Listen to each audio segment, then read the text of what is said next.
ஆண்டவருடைய சமூகத்திலே வார்த்தைக்காக ஆண்டவருடைய சமூகத்திலே காத்திருந்தேன். அப்போ என்னுடைய இருதயத்தில் இந்த நம்முடைய ஆண்டவரை குறித்து அவர் தட்டி கொடுக்குற ஆண்டவர் அப்படின்னா ரொம்ப என்கரேஜ் பண்ணுறவர் அப்படின்றதை நான் கண்டு கொண்டேன். ஆண்டவரிடத்தில் ஒரு பெரிய குணம் இருக்குது. அது என்ன குணம் அப்படின்னு சொன்னால், பலவீனனை அவர் பலவீனன் என்று தள்ளிவிடாமல், திறமை இல்லாதவனை அவர் திறமை இல்லை அப்படின்னு அவனை தள்ளி விடாம ஆண்டவர் என்ன பண்றாராமா, அவர்கள் செய்த நல்லதை நினைத்து ஆண்டவர் அவங்களை புகழ்ச்சியாய் வைக்கிறார். வேதம் சொல்லுகிறது, நான் உன்னை கீர்த்தியும் புகழ்ச்சியுமாய் வைக்கிறேன். அப்போ ஆண்டவர் ஒரு மனிதனை தட்டி கொடுப்பது, ஒரு மனிதனை என்கரேஜ் பண்ணுவது, கர்த்தரே ஒரு மனிதனை புகழ்கிறது அப்படின்றது ஒரு பாக்கியமான ஒன்று. நான் சின்ன வயசுலேயே எங்களுடைய சர்ச்சில் இருக்கும்போது நான் ரொம்ப நினச்சது என்ன அப்படின்னு சொன்னால், என்னைக்காவது ஒரு நாள் பாஸ்டர் இந்த மேடையில் என்னை இப்படி நிப்பாட்டி வச்சுட்டு, பென்ஸ் நல்ல பையன், நல்ல ஜெபம் பண்ணுறான், கரெக்டாக டைமுக்கெல்லாம் வந்துடுவான் அப்படின்னு சொல்ல மாட்டாரா அப்படின்னு நினச்சிருக்கிறேன். நான் கீழே உட்காந்து அப்படின்னு நினைப்பேன், இந்த மாதிரி பாஸ்டர் ஒரு நாள் சொன்னால் நல்லா இருக்குமே அப்படின்னு சொல்லி. ஆனால் நம்ம திட்டு தான் வாங்கியிருக்கிறோம் எல்லாருக்கும் முன்னாடியும். அவன் ஒரு நாள் அது என்னுடைய வாழ்க்கையில் மறக்கவே முடியாத ஒரு சாட்சி. ஒரு பாஸ்டர் ஒரு 1 இயருக்கு ஒரு டைம் ஒரு பெரிய ப்ரோக்ராம் சொன்ன வச்சிருவார். அதில் ஒவ்வொருத்தருக்கும் ஒரு 2 நிமிஷம் தருவார். அந்த 2 நிமிஷத்தில் பார்த்தீங்க அப்படின்னு சொன்னால், பாட்டு பாடுறவங்க பாட்டு பாடலாம், வசனம் சொல்கிறவங்க வசனம் சொல்லலாம், ஒரு பிரசங்கம் பண்ணுறவங்க பிரசங்கம் பண்ணலாம். யார் பெஸ்ட்டோ அவங்களுக்கு ஒரு first prize, second prize, third prize அப்படி கொடுப்பார். அப்போ நான் பேர் கொடுத்துட்டேன், பாட்டுக்கு பேர் கொடுத்தேன். பாட்டே வராது, ஆனால் பாட்டுக்கு பேர் கொடுத்தேன். அப்போ எங்கள் அக்கா கொஞ்சம் பாட்டை கற்றுக் கொடுப்பாங்க. அப்போ அவன் தான் ஒரு பாட்டை கற்றுக் கொடுத்தாங்க, ஒரு ஆர்சி பாட்டு. அப்பா நான் தவறு செய்தேன், நான் கட்டளைந்து ஓடி வந்தேன், என்னை கண்பாரும் முந்தன் பிள்ளை. நான் இந்த பாட்டெல்லாம் பயங்கரமாக ப்ராக்டிஸ் பண்ணி அப்படி பாடணும், இப்படி பாடணும், ஃபஸ்ட்டு ப்ரைஸை நம்ம தாண்டா வாங்கணும், வேறு யாருக்குமே கொடுக்கக்கூடாதுரா, பாஸ்டர் கண்டிப்பாக நம்மளை தோலை தொட்டி ஃபஸ்ட் ப்ரைஸ் பென்ஸ் கிடச்சிருக்கு அப்படின்னு சொல்லணும் அப்படின்னெல்லாம் பெரிய கற்பனை. அப்போ இந்த போட்டியிலையும் அதில் இருக்கிற பெரிய கொடுமை என்னென்னா, இந்த ஃபஸ்ட்டாக கூப்பிட்டாங்கன்னா கூட பரவாயில்ல, இல்லை லாஸ்ட்டாக நம்ம பேர் இருந்தால் கூட பரவாயில்ல, இந்த இடையில இருக்கு பாருங்க, அடுத்தது அடுத்தது அடுத்தது, அந்த மனசு படபடன்னு இருக்கும் பாருங்களேன், அதுலேயே பாதி பயம் வந்துடும் நமக்கு. அப்போ இந்த நாட்கள் தாண்டிகிட்டே இருக்குது, டைம் போயிட்டே இருக்கு, ஒவ்வொருத்தராக செஞ்சுட்டே இருக்காங்க, எப்படியும் நான் அடுத்தது வந்துடுவேன் அப்படின்னு நினைக்கிறேன். அந்த டைமுக்குள்ளே இந்த சர்ச்சில் ஒர்க் பண்ணுற சிஸ்டர்ஸ் அவங்க என்னை கூப்பிட்றாங்க, இங்கே வா அப்படின்னு கூப்பிட்றாங்க. நானா அப்படின்னு கேட்டேன், நான் இன்னும் பாடவே இல்லை, நானா அப்படின்னு. ஆமாம் நீ இங்கே வா அப்படின்னா. பாஸ்டர் முடித்த உடனே டீ போட்டு கொடுக்க சொல்லுவார், பால் இல்லை, அந்த வீடு தான், போய் பாலை வாங்கிட்டு வாங்கன்றாங்க, ஒரு 500 மீட்ரு. அப்போ நான் சொன்னேன், ஒருவேளை நான் வர்றதுக்குள்ளே பாஸ்டர் கூப்பிட்டாருன்னா என்ன பண்ண, இன்னும் 10 பேருக்கு நான் லிஸ்ட்டை பார்த்துட்டேன், இன்னும் நிறைய பேர் இருக்காங்க, நீ போயிட்டு வா. அப்போ நான் அந்த பால் வாங்குறதுக்காக போகிறேன். போகும்போது நான் நினச்சிட்டேன் ஓடி வந்துடலாம் அப்படின்னு நினச்சிட்டு வாளி எடுத்துகிட்டு அப்படி ஓடி போயிட்டு பாலை வாங்கி அதே மாதிரி ஓடி வரலான்னு பார்த்தா பால் சிந்துது, அது நிறைஞ்சிருந்தனால ஓடி வர முடியல. இப்போ பாலை கொட்டாமல் எடுத்துகிட்டு வரணுமா, மெதுவாக எடுத்துகிட்டு வந்தா இங்கே அதுக்கடையில் பாஸ்டர் என் பேரை கூப்பிட்டு முடிச்சிட்டேன். அடுத்து எல்லாம் முடிஞ்சு கரெக்டாக வாசலில் காலடி எடுத்து வைக்கிறேன், இதோட எல்லாரும் முடிஞ்சிருச்சு, இனி இல்லை அப்படி தானே, யாராவது பாட வேண்டியது இருக்குதா, யாராவது பிரசங்கம் பண்ண வேண்டியது இருக்குதா அப்படின்னு. நான் அப்போ தான் வாசலில் நிற்கிறேன். டேய் நீ எங்கே போன அப்படின்னு கேட்டார். நான் பால் வாங்க போனேன் அப்படின்னு. உடனே பால் வாங்க போனியா, க்ரௌடுகிட்ட கேட்டார், இவனை பாட வைக்கலாமா? உடனே அவங்க சொன்னாங்க, சரி சான்ஸ் கொடுக்கலாம் அப்படின்னு. அப்போ மேடையில் நின்று இந்த பாட்டை ஸ்டார்ட் பண்ணுறேன். அப்பா நான் தவறு செய்தே, அந்த அவர் அப்படி கேட்டதுக்கும் அந்த சிச்சுவேஷனுக்கும் நான் பாடினதுக்கும் அப்படியே அந்த பாட்டை அப்படியே தூக்கி குடிச்சுவாங்க. எல்லாருடைய அட்டென்ஷன் என் பக்கமா திரும்பி கை தட்டி, என்ன டைமிங் சாங், நேரத்துக்கு தகுந்த மாதிரி சாங் அப்படின்னு ஒவ்வொருத்தரும் கை தட்ட ஆரம்பிச்சிட்டாங்க. எல்லாம் அந்த அந்த அந்த அந்த க்ரௌடே ஒரு பெரிய சந்தோஷத்துக்குள்ள ஆயிடுச்சு.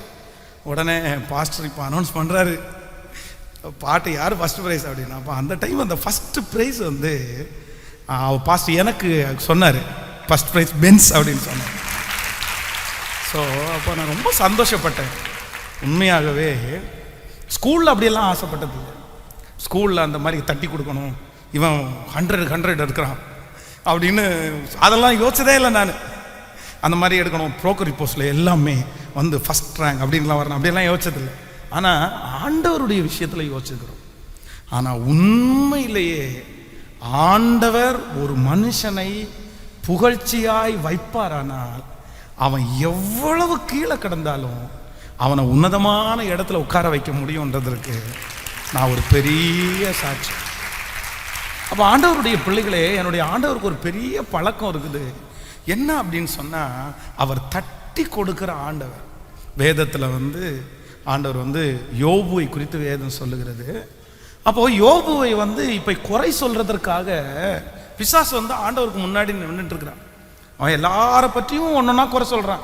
அவன் ஏன் இப்படி பண்ணுறான், அவனை எப்படி நீங்கள் வச்சுருக்கிறீங்க, இவன் இப்படி பண்ணுறான், இவனுக்கு நீங்கள் சோறு கொடுக்குறீங்க, இவனுக்கு நீங்கள் ஆசீர்வாதத்தை கொடுக்குறீங்க, அவன் ஆசீர்வாதத்தை எடுத்து போடுங்க, அவன் இந்த மாதிரி தப்பு பண்ணுறான். அப்போது ஆண்டவர் வந்து சத்ருவை பார்த்து என்ன சொல்கிறார் அப்படின்னு சொன்னால், நீ எங்கேருந்து வர?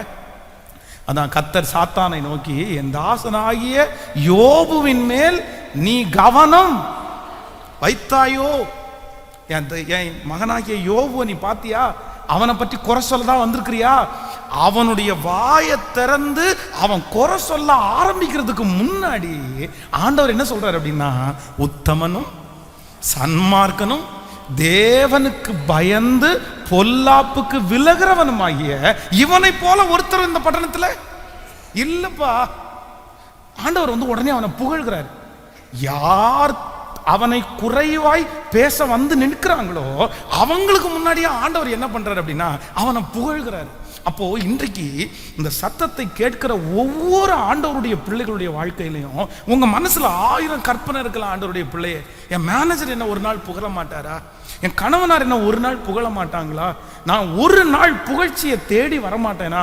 ஆனா இன்றைக்கு உங்களுடைய ஜெபத்தை எப்படி மாற்றணும்னா, ஆண்டவரே நீர் ஒரு நாள் என்னை பார்த்து, நீ நல்ல பையன், நீ நல்ல பொண்ணு, நீ எனக்கு பிரியமானவன், நீ எனக்கு பிரியமானவள், ஆண்டவர் மட்டும் உங்களை புகழ்ந்துட்டார் அப்படின்னு சொன்னா நான் நம்புறேன் இந்த உலகமே உங்களை புகழ்கிற ஒரு நாள் சீக்கிரமாய் வரும். உங்க வீட்டுக்காரங்க ஒரு நாள் உங்களை புகழ்வாங்க, உங்க மேனேஜர் உங்களை புகழ்வாங்க, உங்களை சுற்றி இருக்கிற அனைவருடைய கண்களிலையும் நிச்சயமாய் உங்களுக்கு ஒரு புகழ்ச்சி கிடைக்கும். அதான் நீங்கள் வந்து வேதத்தில் வந்து மோசையை குறித்து வேதத்தில் வாசிக்கும் போது, மோசையை வந்து 40 ஆண்டுகள் வந்து அவன் இருந்த சூழ்நிலை வந்து ரொம்ப கடினமான சூழ்நிலை. ஒரு தேவனுடைய பிள்ளை தன்னுடைய பரிசுத்தத்தை எங்க ரொம்ப அதிகமாக காத்துக்கொள்ளணும் அப்படின்னு சொன்னா, தன்னை சுற்றி இருக்கிறவங்க பாவம் பண்ணும்போது அந்த இடத்துல தன்னுடைய பரிசுத்தத்தை காத்து கொள்ளுகிற பிள்ளைங்க மேல ஆண்டவர் கரிசனையா இருக்கிறார். ஆண்டவர் கண்டிப்பாக அவங்க கொண்டு ஏதாவது ஒன்று செய்வார். உங்க ஸ்கூல்ல தப்பு பண்ணும்போது, காலேஜில் தப்பு பண்ணும்போது, உங்களை சுற்றி இருக்கிறவங்க தப்பு பண்ணும்போது, அதன் நடுவில் யார் ஒரு தேவனுடைய பிள்ளை கர்த்தருக்காக வைராக்கியமா நிற்கிறாங்களோ, கர்த்தருக்காக உண்மையா நிற்கிறாங்களோ, நீங்க டைரியில் எழுதி வச்சிருக்கிறேன், உங்க எதிர்காலத்தை கர்த்தர் 1 மடங்கள்ல 100 மடங்கு அவங்களுக்கு முன்னாடி கர்த்தர் ஆசீர்வாதமா வைப்பார்.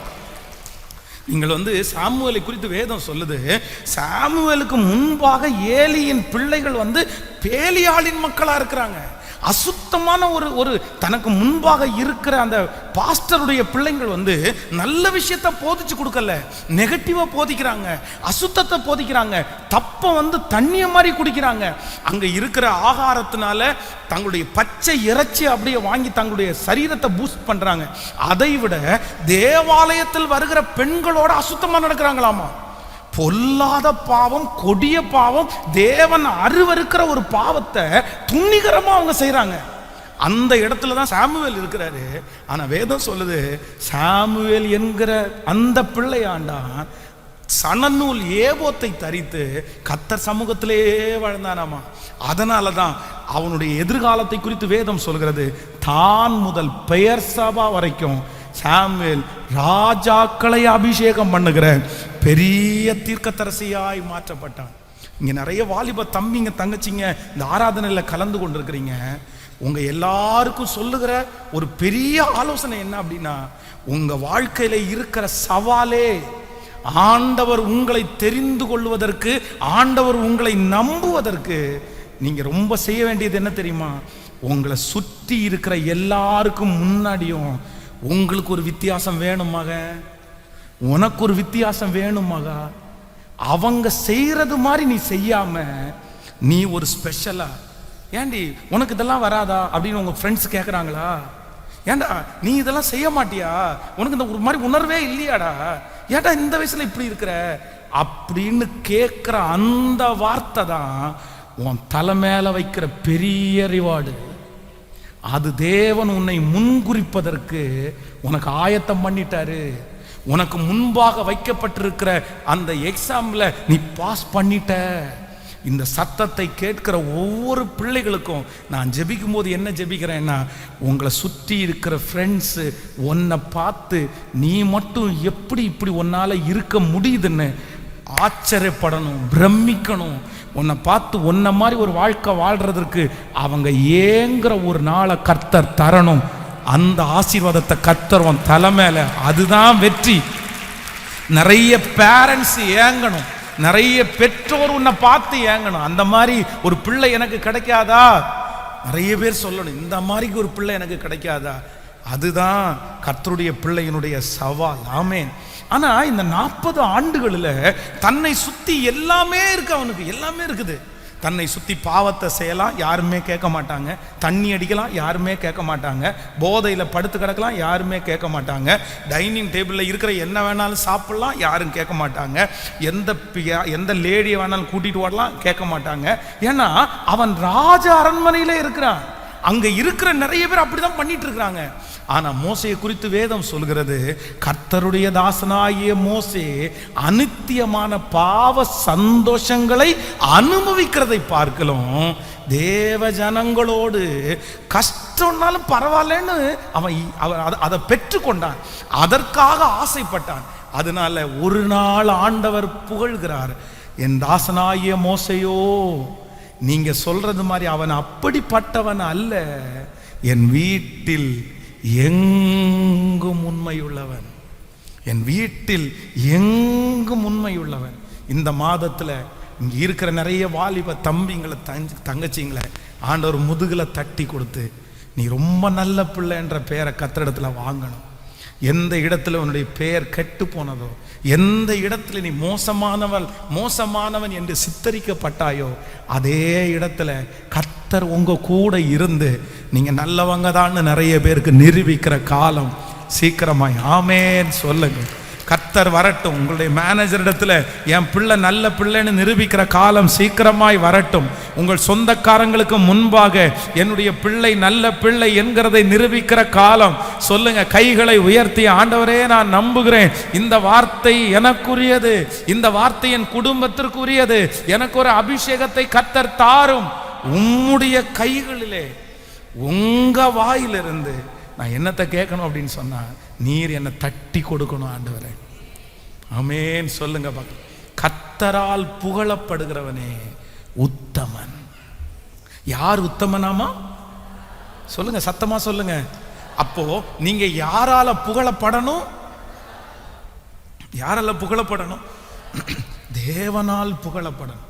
ஆண்டவர் உங்களை புகழணும், ஆண்டவர் உங்களை புகழணும். கர்த்தர் உங்களை புகழ ஆரம்பிச்சார்னா உண்மை அப்படிதான், எல்லாரும் புகழுகிற காலம் சீக்கிரமாய் வரும். ஆமென்.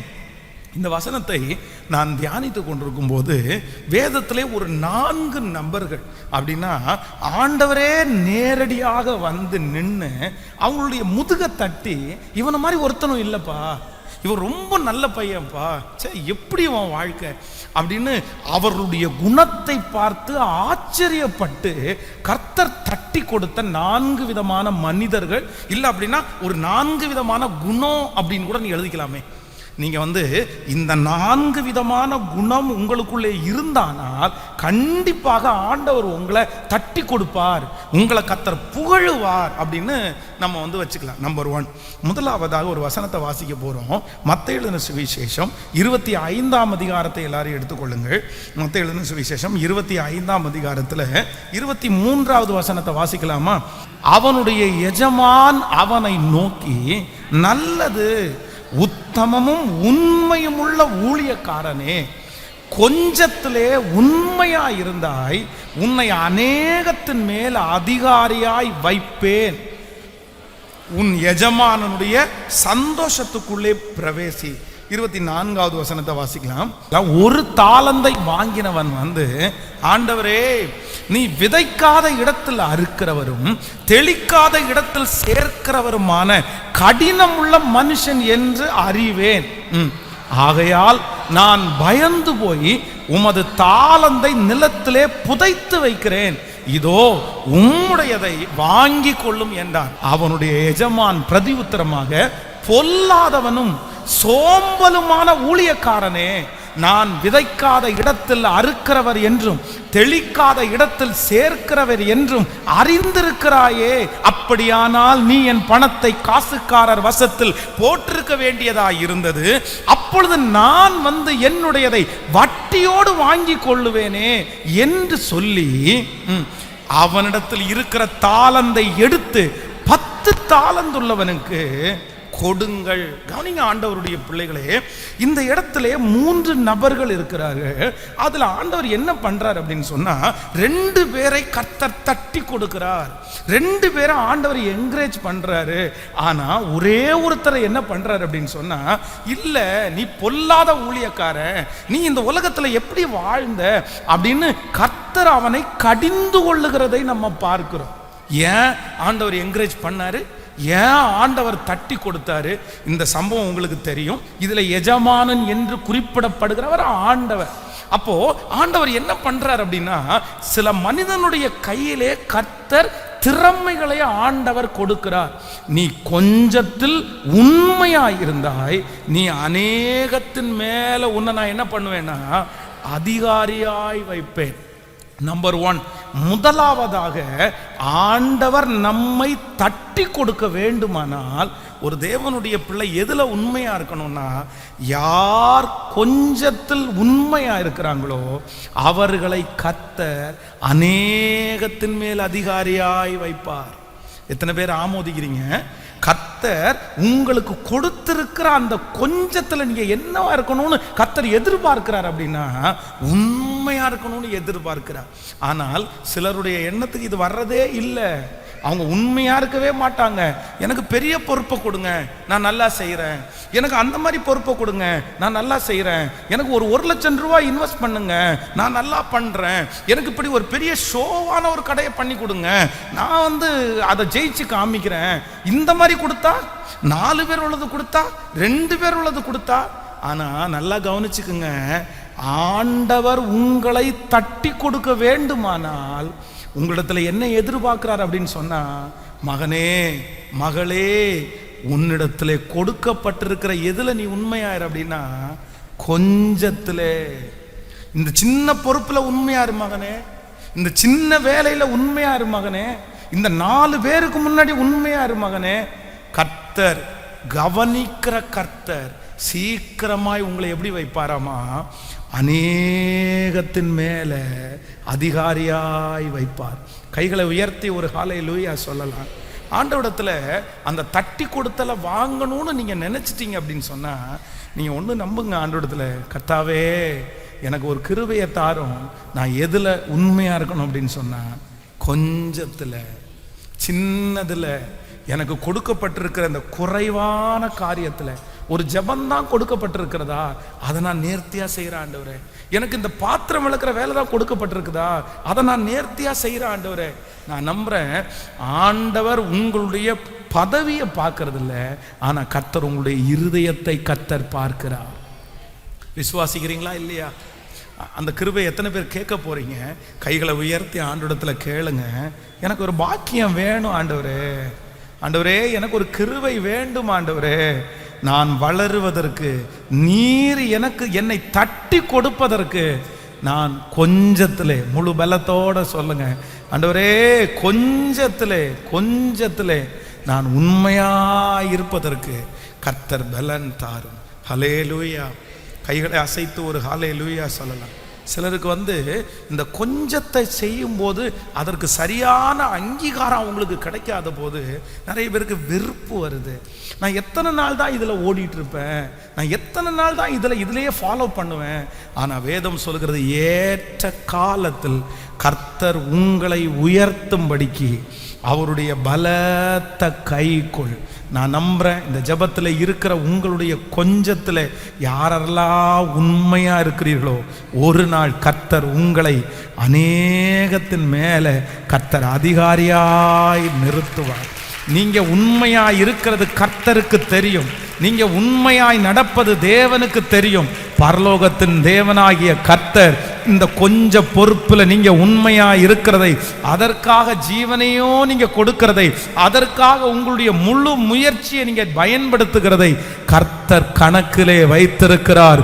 நான் நம்புகிறேன், நீங்கள் நிற்கிற, நீங்கள் வேலை செய்கிற, நீங்கள் பணிபுரிகிற அதே இடத்திலே கர்த்தர் ஒரு நாள் உங்களை பெரிய பொறுப்புகளை கொடுத்து, ஆமேன் சொல்லுங்கள், பெரிய வசதிகளை கொடுத்து, கரங்களை தட்டும் போதே அது நடக்கிறது. நிறைய பேர் ஆண்டவர் உங்களை அங்கீகரிப்பார். கர்த்தர் அங்கீகரிச்ச அடுத்த நிமிஷத்துல உங்க மேனேஜர் இந்த பொறுப்பை வைத்துக்கொள், இந்த பொறுப்பை வைத்துக்கொள் என்று உங்களை பார்த்து சொல்லுகிற ஒரு நாட்கள் வரும். ஹல்லேலூயா. நான் ஜெபிக்கிறேன், ஆண்டவரே நான் எதுல உண்மையா இருக்கணும் அப்படின்னு சொன்னா கொஞ்சத்துல உண்மையா இருக்கணும். ஆமேன். நேற்றைய தினத்திலே ஒரு என்னுடைய மனசுல ஒரு பெரிய காமெடி மாதிரி இருந்துச்சு. அப்படின்னா நேற்றைக்கு கொஞ்சம் லேட்டாக, ரொம்ப நிறைய நேரம் தியானிச்சுட்டு ஜெபம் பண்ணிகிட்டே இருந்தேன். அதனால் கொஞ்சம் லேட்டாக தான் தூங்கினேன். அப்போ பிள்ளைகள் எல்லாம் பார்த்தீங்க அப்படின்னு சொன்னால் சீக்கிரமாகவே படுத்து தூங்க போயிட்டாங்க. போய் படுத்துட்டாங்க. ஒரு அரை தூக்கம் முடிஞ்சு. அப்போ பாஸ்டர்மாட்ட கேட்டால், பசங்க தூங்கிட்டாங்களான்னு கேட்டால், தூங்கிட்டாங்க அப்படின்னு. ஒரு 11 மணி இருக்கும். 11 மணிக்கு பார்த்தீங்கன்னா சின்ன எழுந்திரிச்சு நான் இன்னும் சாப்பிடவே இல்லைங்க. எத்தனை மணிக்கு? 11 மணிக்கு. நான் அப்போ அவனை பார்த்து கேட்டேன், ஏன்டா டேய் சாப்பிட்டேன்னா சாப்பிடலன்னா என்ன, நீ தான் படுத்து அரை தூக்கத்தை முடிச்சிட்டியே. படுத்து கொரட்டை விட்டு அரை தூக்கத்தை முடிச்சு 11 மணிக்கு எந்திரிச்சு நான் இன்னும் சாப்பிடலை அப்படின்னு கேட்டு, இனி போய் படுக்க போகிறோம், தூங்கிடலாம், பிரச்சனை இல்லை. இல்லை சாப்பிடாமலாம் படுக்க முடியாது நம்மளால. அதுக்கப்புறம் பார்த்தீங்க அப்படின்னா ஒரு 4 தோசையை சாப்பிட்டு திரும்பி போய் படுத்து தூங்கிட்டு இருக்கிறான். எனக்கு ஆச்சரியமா இருந்துச்சு. பாருங்க, நம்ம ஆட்கள் பார்த்தீங்கன்னா சாப்பாட்டில் கூட அவ்வளோ உண்மை,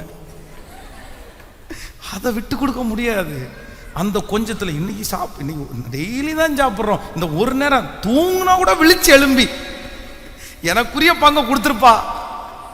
அப்போ இது ரொம்ப கவனமா இருக்கணும். ஆண்டவருடைய பிள்ளைகளே, உங்களுக்கு பிடித்த காரியத்தில் மட்டுமல்ல, எனக்கு பிடிச்சா நான் செய்வேன், எனக்கு பெஸ்டா தந்தா நான் செய்வேன், எனக்கு இப்படி ஒன்று தாங்க நான் பண்றேன், எனக்கு இப்படி ஒன்று கொடுங்க நான் பண்றேன். நிறைய பேருடைய மனசுல என்ன இருக்கு அப்படின்னு சொன்னா அது மட்டும்தான் இருக்கு. எங்க அம்மா என்ன நான் நினைச்சது மாதிரி என்ன படுக்க வைக்கல, நான் நினைச்ச அந்த கோர்ஸ் எனக்கு தரல, எனக்கு இது இப்படி தரல, நான் அதனால பெருசா சைன் பண்ண முடியாது, நான் அதனால பெருசா இது பண்ண மாட்டேன். இல்லவே இல்லை. கர்த்தர் உங்க கையிலே கொடுக்கிறது எதுவோ சில பிள்ளைகளுக்கு ரொம்ப கஷ்டம். என்ன கஷ்டம் இருக்கும் அப்படின்னு சொன்னா, நான் நினைச்சது மாதிரி படுக்க வைக்கிறேன். என்ன டாக்டர் படிக்க வைக்க சொன்னேன்ல, டாக்டர் படிக்க வைக்கிறதுக்கு என்ன ஈஸியா? குடும்பத்தில் மொத்த பேருடைய கிட்னி வித்தினாலும் பத்தாது இல்லை. அது நம்ம பிள்ளைங்க சில டைம் விளையாட்டா சொல்லிடுவாங்க, என்ன டாக்டர் படிக்க வைங்க, என்ன டாக்டர் இன்னைக்கு எல்லாம் ஒரு டாக்டரை படிக்க வைக்கணும்னா 1 கோடி ரூபாய் தேவை. அந்த அளவுக்கு வசதிகள் நமக்கு இருக்காது. கர்த்தர் ஏதோ ஒரு வழிகளை நம்ம தரலாம். அம்மா என்ன படிக்க வைக்கல, நான் டாக்டரா படிக்க வேண்டியவன், நான் என்ன இன்ஜினியரா படிக்க வேண்டிய. அன்னைக்கு மட்டும் என்ன படிக்க வச்சிருந்தாங்கன்னா நான் இந்த மாதிரி ஒரு வேலையில் வந்திருப்பேனா, நான் இந்த மாதிரி ஒன்று செய்வேனா? உண்மையிலே கர்த்தருடைய பிள்ளைகளே, அப்படி நினைக்கிற, அப்படி மனசு இருக்கிற நீங்க ஒரு நாளும் உங்க வாழ்க்கையில உயரவே முடியாது.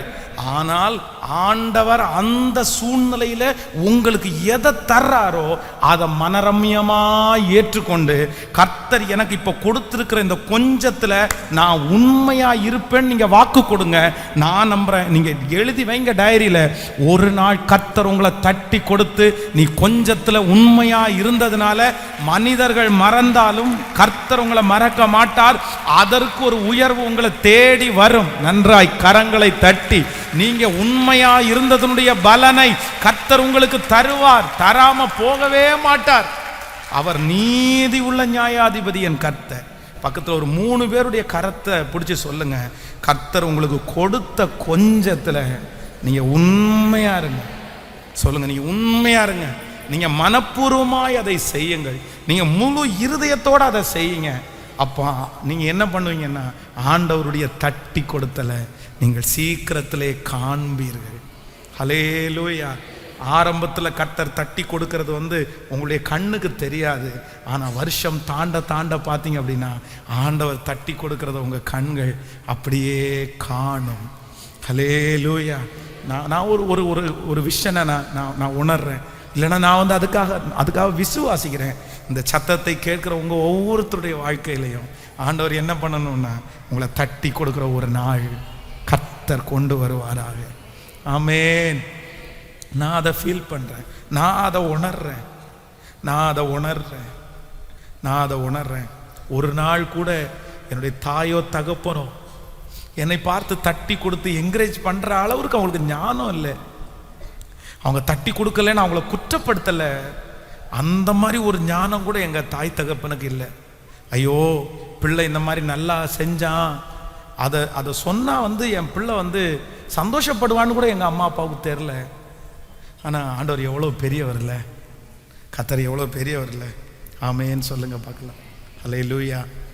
ஃபஸ்ட்டு என்னுடைய வாழ்க்கையினுடைய உயர்வுக்கு எங்கள் தாயார் கொடுத்தது 3 ரூபாய், 3 rupees, 3 ரூபாய்.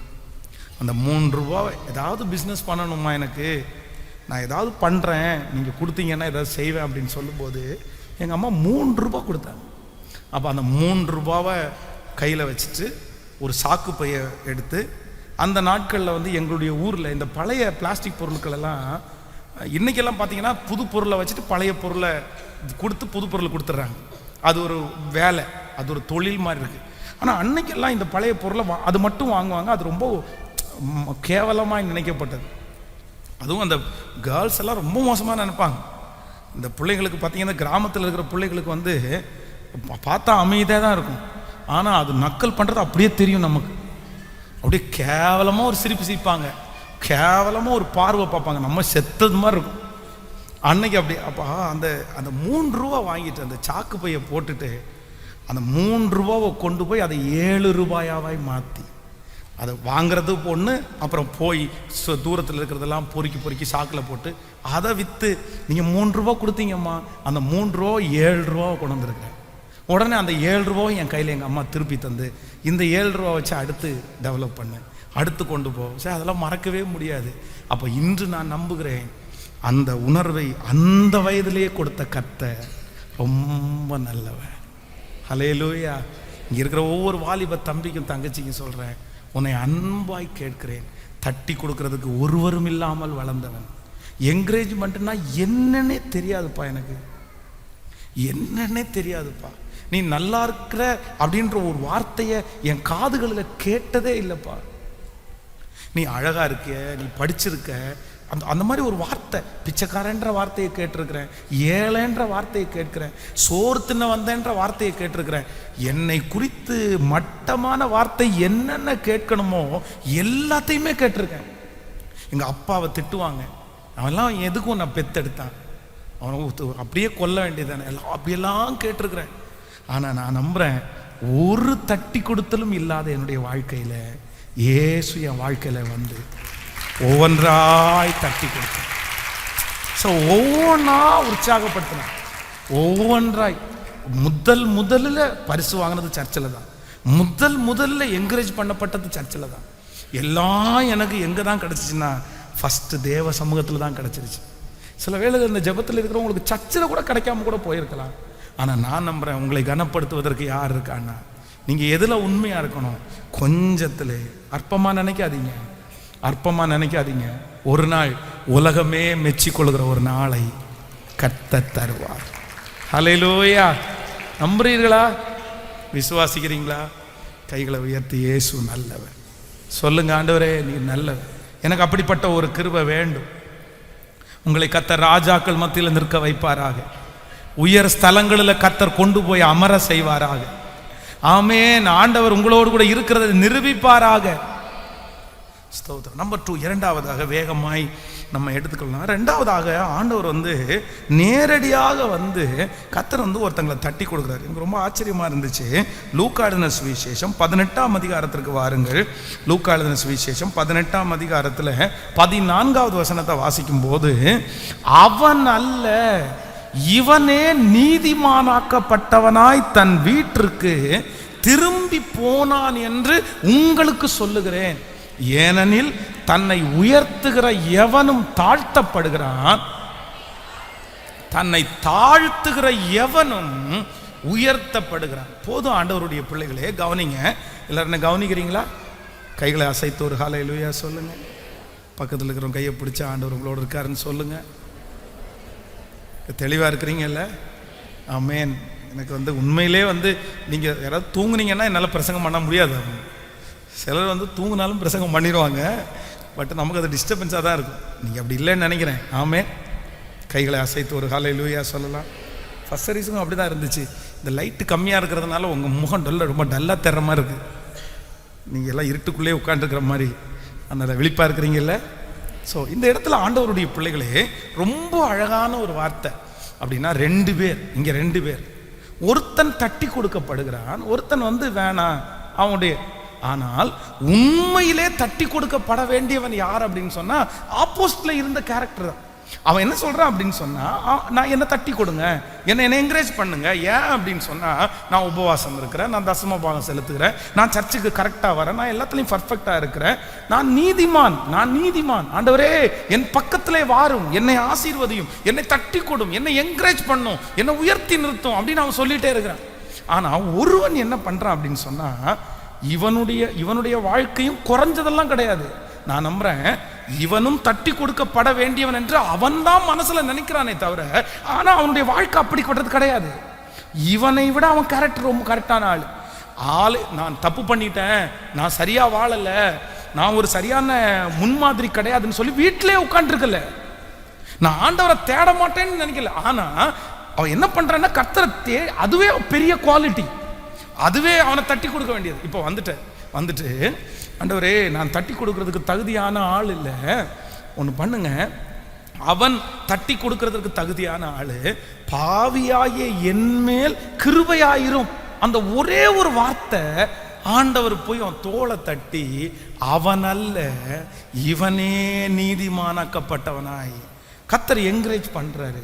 அப்போ ஆண்டவருடைய கண் உங்களை தட்டி கொடுக்கிறதுக்கு, என்கரேஜ் பண்றதுக்கு உங்களுடைய கேரக்டர்ல எதுல ஆண்டவர் பார்க்கிறார் அப்படின்னா, தாழ்மை உள்ளவனுக்கு கர்த்தர் கிருபை அளிக்கிறார். எத்தனை பேர் ஆமோதிக்கிறீங்க? கைகளை அசைத்து ஒரு ஹல்லேலூயா சொல்லலாம். நல்லா கவனிங்க. பெருமை என்கிற ஒன்று உங்களுக்கு வருமானால், நான் நம்புறேன் ஆண்டவர் உங்களுக்கு முதல் எதிராளி. சில வீடுகளில் பார்த்தீங்கன்னா, இந்த கணவன் மனைவியுடைய உறவில் மனைவி கொஞ்சம் சம்பாரிச்சிட்டாங்கன்னா போதும், அவங்கள வேலைக்கு சேர்த்து விட்டதே இவங்கள தான் இருப்பாங்க. சம்பாதிச்ச உடனே இவங்களுக்கு பார்த்தீங்கன்னா ஒரு பெரிய ஒரு மரியாதை வந்துடும். என்னை விட நீ குறைவாக தானே சம்பாதிக்கிற, நீ எப்படி சொல்லலாம், அப்படியெல்லாம் சொல்லலாம் முடியாது, நான் சம்பாதிக்கிறேன் இல்லை. இப்போ வந்தோடனே கணவனா இருப்பாருங்க. உங்களுடைய வாழ்க்கையிலே இந்த கணவன் மனைவி ஒன்று நினைத்து கொள்ளுங்க, நீங்க அவங்க சம்பாத்தியம், நான் சம்பாத்தியம் பண்றேன், எனக்கு எல்லாரும் அடங்கி போகணும், நான் சம்பாத்தியம் பண்றேன், எனக்கு இந்த மாதிரி கேரக்டரை எடுத்துருங்க. ஒருத்தர் தாழ்ந்திருக்கும் போது உதவி செய்யறதுக்கு ஒருத்தரை கர்த்தர் வச்சிருக்கிறாரு, இன்னொருத்தர் தாழ்ந்திருக்கும் போது இன்னொருத்தரை உதவி செய்யறதுக்கு கர்த்தர் வச்சிருக்கிறாரு. இதில் ரொம்ப கவனமா இருக்கணும். உங்களுடைய அநியாயம் கர்த்தர் சமூகத்தில் போய் நின்றக்கூடாது. நிறைய பேர் அப்படிப்பட்ட கேரக்டர்ல மாறிடுறாங்க.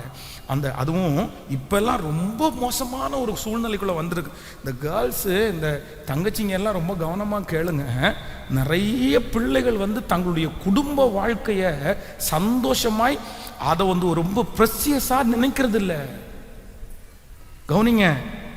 ஏன் அப்படின்னா, கல்யாணம் பண்ணி கொடுத்துட்டாங்க அப்படின்னு சொன்னா, உங்களுடைய அம்மாவை கேட்டு பாருங்க, உங்க பாட்டியை கேட்டு பாருங்க, உங்க சித்தி சித்தப்பாவை கேட்டு பாருங்க. அவங்க எல்லாம் என்ன சொல்லுவாங்கன்னா, அதான் அப்போ ஒரு பழமொழி சொல்லுவாங்க, கல்லானாலும் கணவன், அப்படியெல்லாம் சொல்லுவாங்க.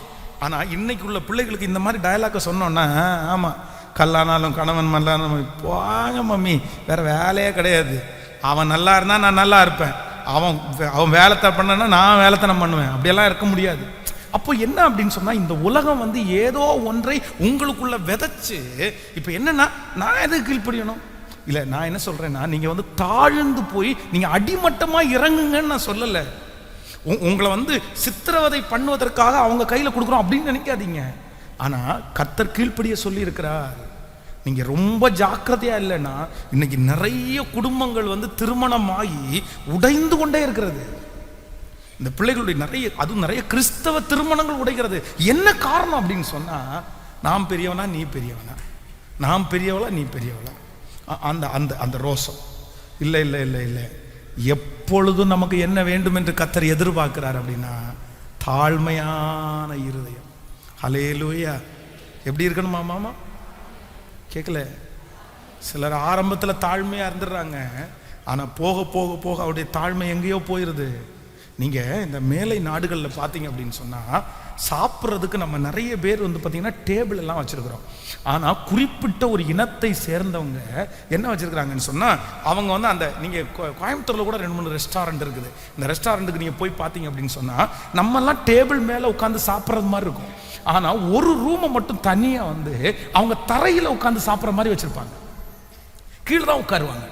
கீழே உட்காந்து, அது நீங்க பார்த்துருக்கீங்களான்னு தெரியல, அந்த இடத்துல பெரிய பெரிய காரு, பெரிய பெரிய வசதி உள்ளவங்க பார்த்தீங்கன்னா தரையில உட்காந்து அப்படியே சாப்பிடுவாங்க. அப்போ எனக்கு ஆச்சரியமா இருக்கும். பாருங்க, நம்முடைய திருச்சபையில் இன்னைக்கு நிறைய பேர் தரையில நீங்க உட்காந்துருக்கீங்க. இது ஒரு தாழ்மையினுடைய அடையாளம். கண்டிப்பாக இது ஒரு தாழ்மையினுடைய அடையாளம். ஏன் அப்படின்னா, ஆனா இது எத்தனை நாள் நீடிக்கும்னு எனக்கு தெரியல. இன்னைக்கு வசதிகள் மாறுகிறது. ஏன்னா ரொம்ப நேரம் நீங்க உட்காந்து செய்தி கேட்கும்போது இந்த குறுக்கு வலிக்கும். அதனால நிறைய பேர் என்ன பண்ணா, மேல உட்காந்துருக்காங்க. அது நாளுக்கு நாள் சரீரங்கள் பலவீனம் அடைகிறதுனால இந்த மாதிரி வசதிகள் செய்ய வேண்டியதா இருக்குது. ஆனா ஒண்ணு என்ன அப்படின்னா, இந்த மாதிரி நம்ம கீழே இருக்கும்போது நம்மை அறியாமலே நமக்குள்ள என்ன வரும் சொல்லுங்களேன். ஆனா நம்முடைய மனசு இன்னைக்கு எதை தேடுது அப்படின்னு சொன்னா, இன்னைக்கு 50 பேர் 100 பேர் 200 பேர் கீழே உட்கார்ந்து இருக்கிறதுனால உங்களுக்கு கீழே உட்கார்றது ஒரு பெரிய விஷயமா தெரியல. ஆனா நீங்க மட்டும் கீழே உட்கார்ந்து இருக்கிறதா இருந்தா, இங்க இருக்கிற நிறைய பேர் உட்கார்ந்துருவீங்க, அது ஒன்றும் பிரச்சனை இல்லை. ஆனா சிலருக்கு அந்த இடத்துல என்ன போட்டும் தெரியுமா, அப்படி இந்த போட்டோ எடுக்கிறாங்க பாருங்களேன், குரூப் போட்டோ எடுக்கும்போது எல்லாரும் எப்படி நின்று போட்டோ எடுக்க ஆசைப்படுவாங்க? ஹலோ, கேட்கல? எல்லாரும் நின்றுட்டு எடுக்கிறதுக்கு ஆசைப்படுவாங்க. ஆனா யாருடைய போட்டோ தெளிவா விழும்? இந்த கீழே ஒரு முட்டியை ஊனிட்டீங்கன்னா பாருங்களேன், அவன் தான் நல்லா தெரிவான். ஆனா நமக்கு நிறைய பேருக்கு முட்டியை ஊன்றது. நான் என்ன சொல்றேன் அப்படின்னா, நம்முடைய கேரக்டர் கொஞ்சம் கொஞ்சமா எப்படி சேஞ்ச் ஆகுது அப்படின்னா, நம்ம தாழ்மையாய் போகிறதற்கு நம்முடைய மனசு விருப்பப்படலை. அதுக்காக நீங்க போய், நான் இது உதாரணத்துக்கு தான் சொன்னேன், நீங்க அப்படியே கீழே உட்காந்து சாப்பிடுங்க, நீங்க தரையில உட்கார்றதா அப்படின்லாம் சொல்லலை. இன்னைக்கு இருக்கிற உலகத்துல நிறைய நீங்க படிக்க வேண்டியது நம்ம இருக்குது, அதுக்கு தகுந்த மாதிரி. ஆனா உங்களுடைய வாயிலே தாழ்மை மட்டுமல்ல, உங்க மனசுக்குள்ள என்ன இருக்கணும் தெரியுமா? கேட்கல? பக்கத்துல கையை பிடிச்சு சொல்லுங்க, மனசுல தாழ்மை இருக்கணும். அப்படி குனிஞ்ச போஸ்டர் பிரதர் அப்படின்னு விட்டா அப்படியே தரையில குனிஞ்சிருவாங்க போல தெரியும். என்ன தாழ்மை சிஸ்டர், என்ன தாழ்மை பிரதர், அப்படி வீட்டில் போய் பார்த்தா தான் தெரியும். அப்படி என்னையா, என்ன அப்பாட்ட சொல்லவா, இல்ல தம்பிகிட்ட சொல்லவா, கூப்பிடவா யாரையாவது ஒருத்தர? எங்க அப்பா நாட்டாம தெரியும்ல, எங்க அம்மா போலீஸ்காரர் தெரியும்ல. அப்போ உள்ளத்துக்குள்ள என்ன இருக்குது? இருதயத்துக்குள்ள பெருமை இருக்குது. ஆனா வெளித்தோட்டத்துக்கு என்ன பாக்குறது? அப்படியே தாழ்மையா. நான் சொல்றேன், யார்கிட்ட நடிக்கிறீங்க? நீங்க யார்கிட்ட நடிக்க முடியும்? ஆண்டவர் முகத்தை பார்க்கல, எதை தான் பார்க்கிறாரு? கண்டுபிடிச்சிருவாரு நீ பெருமை உள்ள ஆளுன்னு. ஈஸியா கண்டுபிடிச்சிருவாரு. கர்த்தருக்கு அது பிரியம் இல்ல. நான் எப்படி, நான் அப்படி இல்ல இல்ல. உங்களுடைய சில நேரத்திலே உங்களுடைய பேச்சு ஒருவேளை உங்களை பெருமையா பேசுற மாதிரி காமிச்சுக்கலாம். சிலர் அப்படிதான் நினைப்பாங்க. அந்த பேசும்போது பாத்தீங்க அப்படின்னா அவங்க வந்து அவங்களுடைய சாட்சி மாதிரி பெருசா பேசுவாங்க. ஆனா சிலருடைய பார்வைக்கும் பெருமை பீத்துறாங்க அப்படின்னு தான் சொல்லுவாங்க. ஆனா உண்மையிலேயே அவங்க மனசு எப்படி இருக்கும்? அவங்களுடைய வே ஆஃப் அந்த டாக்கிங் வேணா அப்படி இருக்கலாமே தவிர மனசுக்குள்ள அவங்களுக்கு தாழ்மை இருக்கும். அப்போ அதை பார்த்த உடனே பெருமை பிடிச்ச ஆள் நம்ம சொல்ல முடியாது. சிலருக்கு பார்த்தீங்க அப்படின்னா பௌயமா உள்ள பேசுவாங்க, வெளியே பேசுவாங்க, ஆனா மனசு ஃபுல்லா என்ன இருக்கும்? ஆனா நீங்க செக் பண்ணுங்க, உண்மையா மனசளவுக்கு நீங்க தாழ்மை உள்ளவர்களா? உங்களுக்கு ஒரு பெருமையும் வர்றது இல்லையா? சொல்லுங்க, ஒரு பெருமையும் வர்றது இல்லையா? இல்ல, ஆண்டவர் இங்க ஒருத்தரை தட்டி கொடுக்கிறாரு. யார தெரியுமா? அவன் அல்ல, தன்னை தாழ்த்துகிற எவனும். சொல்லுங்க சத்தமா, கையை உயர்த்தி சொல்லுங்க. சாகிற வரைக்கும் எனக்கு பெருமை மட்டும் வந்துடவே கூடாது ஆண்டவர். இல்ல, நல்ல சத்தமா சொல்லுங்க ஆண்டவருடைய பிள்ளைகளை. சொல்லுங்க, எல்லாரும் சொல்லுங்க, ஆண்டவர் எனக்கு பெருமை மட்டும் வந்துடக்கூடாது. முழு பலத்தோட சொல்லுங்க, எனக்கு பெருமை மட்டும் வந்துடக்கூடாது ஆண்டவரே. நான் பெருமை பற்றவே கூடாது ஆண்டவரே. எப்பொழுதும் நான் என்னவா இருக்கணும்னா, பரவாயில்ல என்னை குட்டுறவங்க குட்டட்டும், திட்டுறவங்க திட்டட்டும், ஆனா நான் என்னை தாழ்த்த தாழ்த்த தாழ்த்த லட்சங்களுக்கு முன்பாக ஆண்டவர் என்ன பண்ணுவார் அப்படின்னா பெருமைப்படுத்தி கொண்டே இருப்பார். ஹல்லேலூயா. உங்களுக்கு ஒரு எச்சரிப்பின் செய்தியை சொல்றேன், ஒரு எச்சரிப்பின் செய்தியை சொல்றேன். எனக்கிட்ட சம்பளம் வருது, எனக்கிட்ட பதவி இருக்குது. இந்த பதவி இந்த சம்பளம் வந்ததுனால நான் யாரையும் கேட்க மாட்டேன், நான் யாருக்கும் கீழ்ப்படிய மாட்டேன், எனக்கு யாருமே வேண்டாம் அப்படின்னு நினைக்கிற கேரக்டர் உங்களுக்குள்ள இருந்துச்சுன்னா ஒரு நாள் எந்த உதவியும் இல்லாம உங்க பணத்தை நம்பின ஒரே காரணத்திற்காக, உங்க சரீரத்தை நம்பின ஒரே காரணத்திற்காக நீங்க யாருமே இல்லாத நிற்கதியாய் நிற்கிற ஒரு நாள் வந்துடும். பாஸ்டர் இப்படி சொல்றாரேன்னு வருத்தப்படாதீங்க. என் கண்ணால பார்த்ததை சொல்றேன் தேவ பிள்ளையே, கண்ணால பார்த்தது, அப்படியே நேருக்கு நேர் பார்த்துருக்கிறேன். கணவனை துச்சமாய் நினைத்து ஒரு கவர்மெண்ட் ஜாப் ஒரு பிள்ளைக்கு கிடைச்சிருச்சு, அவ்வளவுதான். யாரையும் மதிக்கிறது இல்லை, யாரையும். என்னை விட நீ தானே சம்பளம் கம்மியா வாங்குற, பொறுத்து பொறுத்து பார்த்தாரு, அவரால் முடியல. இப்போ வந்து அவர்கிட்ட சொல்லாம அந்த வீட்டில் இருக்கிற மொத்த பொருளையும் பேக் பண்ணி எல்லாத்தையும் எடுத்துட்டு போயாச்சு. தனி ஒரு இடத்துல அந்த மனுஷன் அழுக, அவங்க அப்பா அவங்க அம்மா நீ வாப்பா நீ வாப்பா, எங்கேயுமே ஆறுதலுக்கு போக முடியல. ஆனா அந்த அந்த அந்த சூழ்நிலை ரொம்ப நாள் நீடிக்கல. மனைவி அழகா இல்ல, கணவன் அழகா இல்ல. இதெல்லாம் வந்து 2 வருஷம் 1 வருஷம் ஓடும் ஆண்டவருடைய பிள்ளையே, ரொம்ப நாள் ஓடாது. ரொம்ப கவனமா இருக்கணும். எது வந்தாலும் நான் எப்படி இருக்கணும்னா நான் நானாகவே இருக்கக்கூடிய கிருபை தான். ஹல்லேலூயா. கையை அசைத்து ஒரு ஹல்லேலூயா. சிலருக்கு கொஞ்சம் இந்த முகம் பளபளன்னு வெள்ளையாக வேண்டாம்.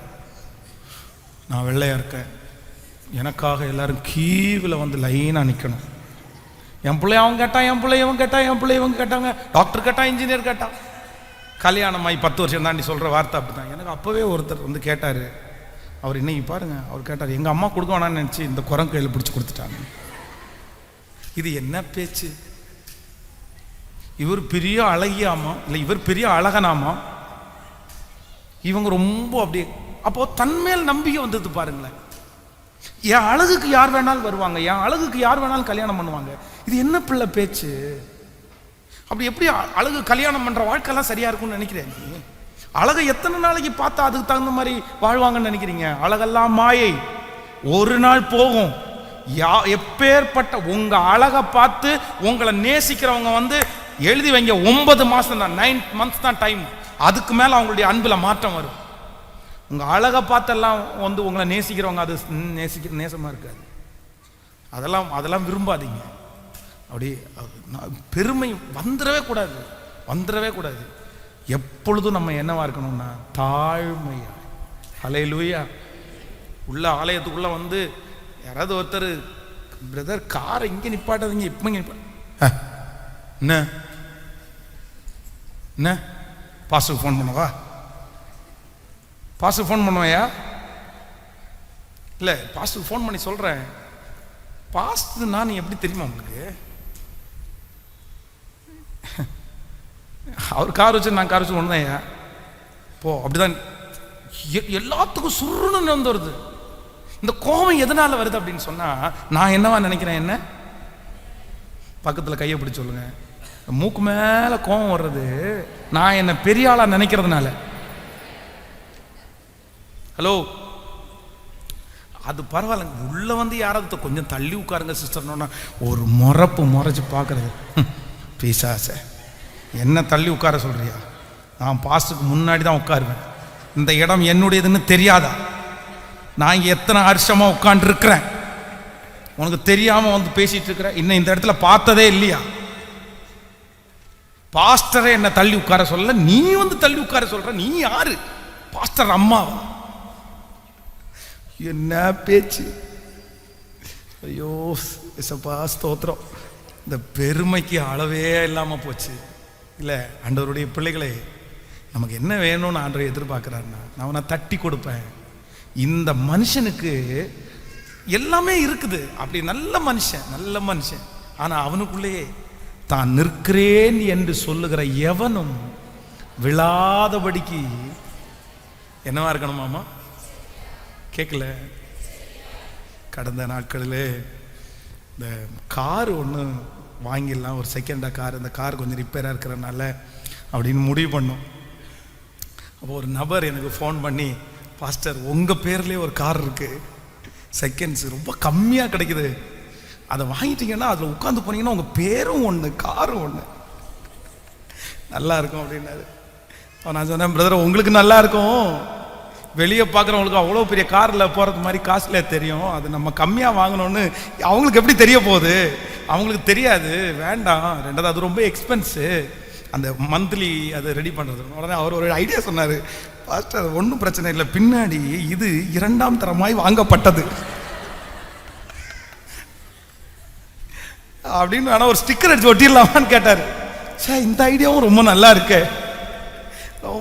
அந்த மாதிரி ஒரு கார் வாங்கி பின்னாடி இந்த 2ஆம் தரமாய் வாங்கப்பட்டது அப்படின்னு யாராவது எழுதி போட்டிருக்காங்களா அப்படின்னு பார்த்தா, யாராவது எழுதி போட்டிருக்காங்களா காரு இது செகண்ட் ஹேண்ட் கார்னு யாராவது எழுதி போட்டிருக்க பார்த்துறீங்களா? ஹலோ, அந்த மாதிரி ஏதோ ஒரு காரு பைக்கை பார்த்தோம் கை தூங்க பார்க்கலாமே. ஆனால் 2வது ஓனர்னு கூட நம்ம சொல்ல மாட்டோம். நம்ம அதில் ஏறி உட்கார்ற தோரணை போகிற தோரணை நான் தான் ஃபர்ஸ்ட் ஓனரு. ஆனால் இந்த மாதிரி ரொம்ப பெருமை பிடிச்சோன்னா இடையில அது பல்ல இழிச்சு நின்றுட்டுருக்கோம் காத்து போய். அதனால் நமக்கு பொதுவாகவே நமக்கு என்ன வரும் அப்படின்னா, நம்மளை இறக்கி பேசுவதோ இறக்கி இருக்கிறதோ நமக்கு என்ன பண்ணாது, பிடிக்காது.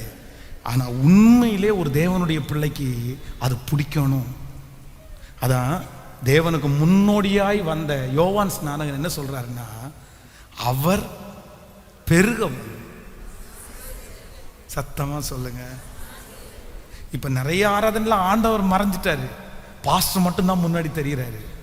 ஏன்னா நிறைய இடத்துல யாரை தான் எக்ஸ்போ பண்றாங்க, பாஸ்டர் பாஸ்டர் பாஸ்டர். ஆண்டவர் பின்னாடி நிற்கிறாரு. ஆனா இயேசுவுக்கே முன்னடையாளமாய் முன்னோடியாய் வந்தவர் யோவான் ஸ்நானகர். அவர் சொல்றாரு, அவரை ஃபாலோ பண்ணல, இயேசுவை ஃபாலோ பண்ணல, இவரை தான் நிறைய பேர் ஃபாலோ பண்ணிட்டே இருக்காங்க.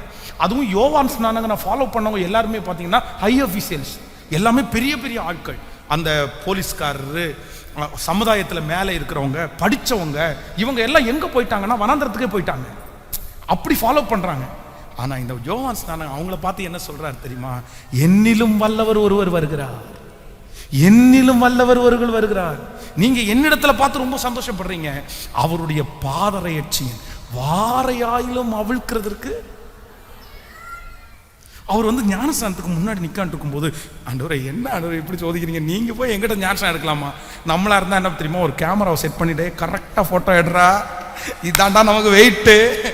நம்ம இன்னைக்கு வந்து ஒரு சினிமாக்காரனுக்கு ஃபோட்டோ ஞானஸ்தானம் கொடுத்துருக்குறோம், அவ்வளோதான்.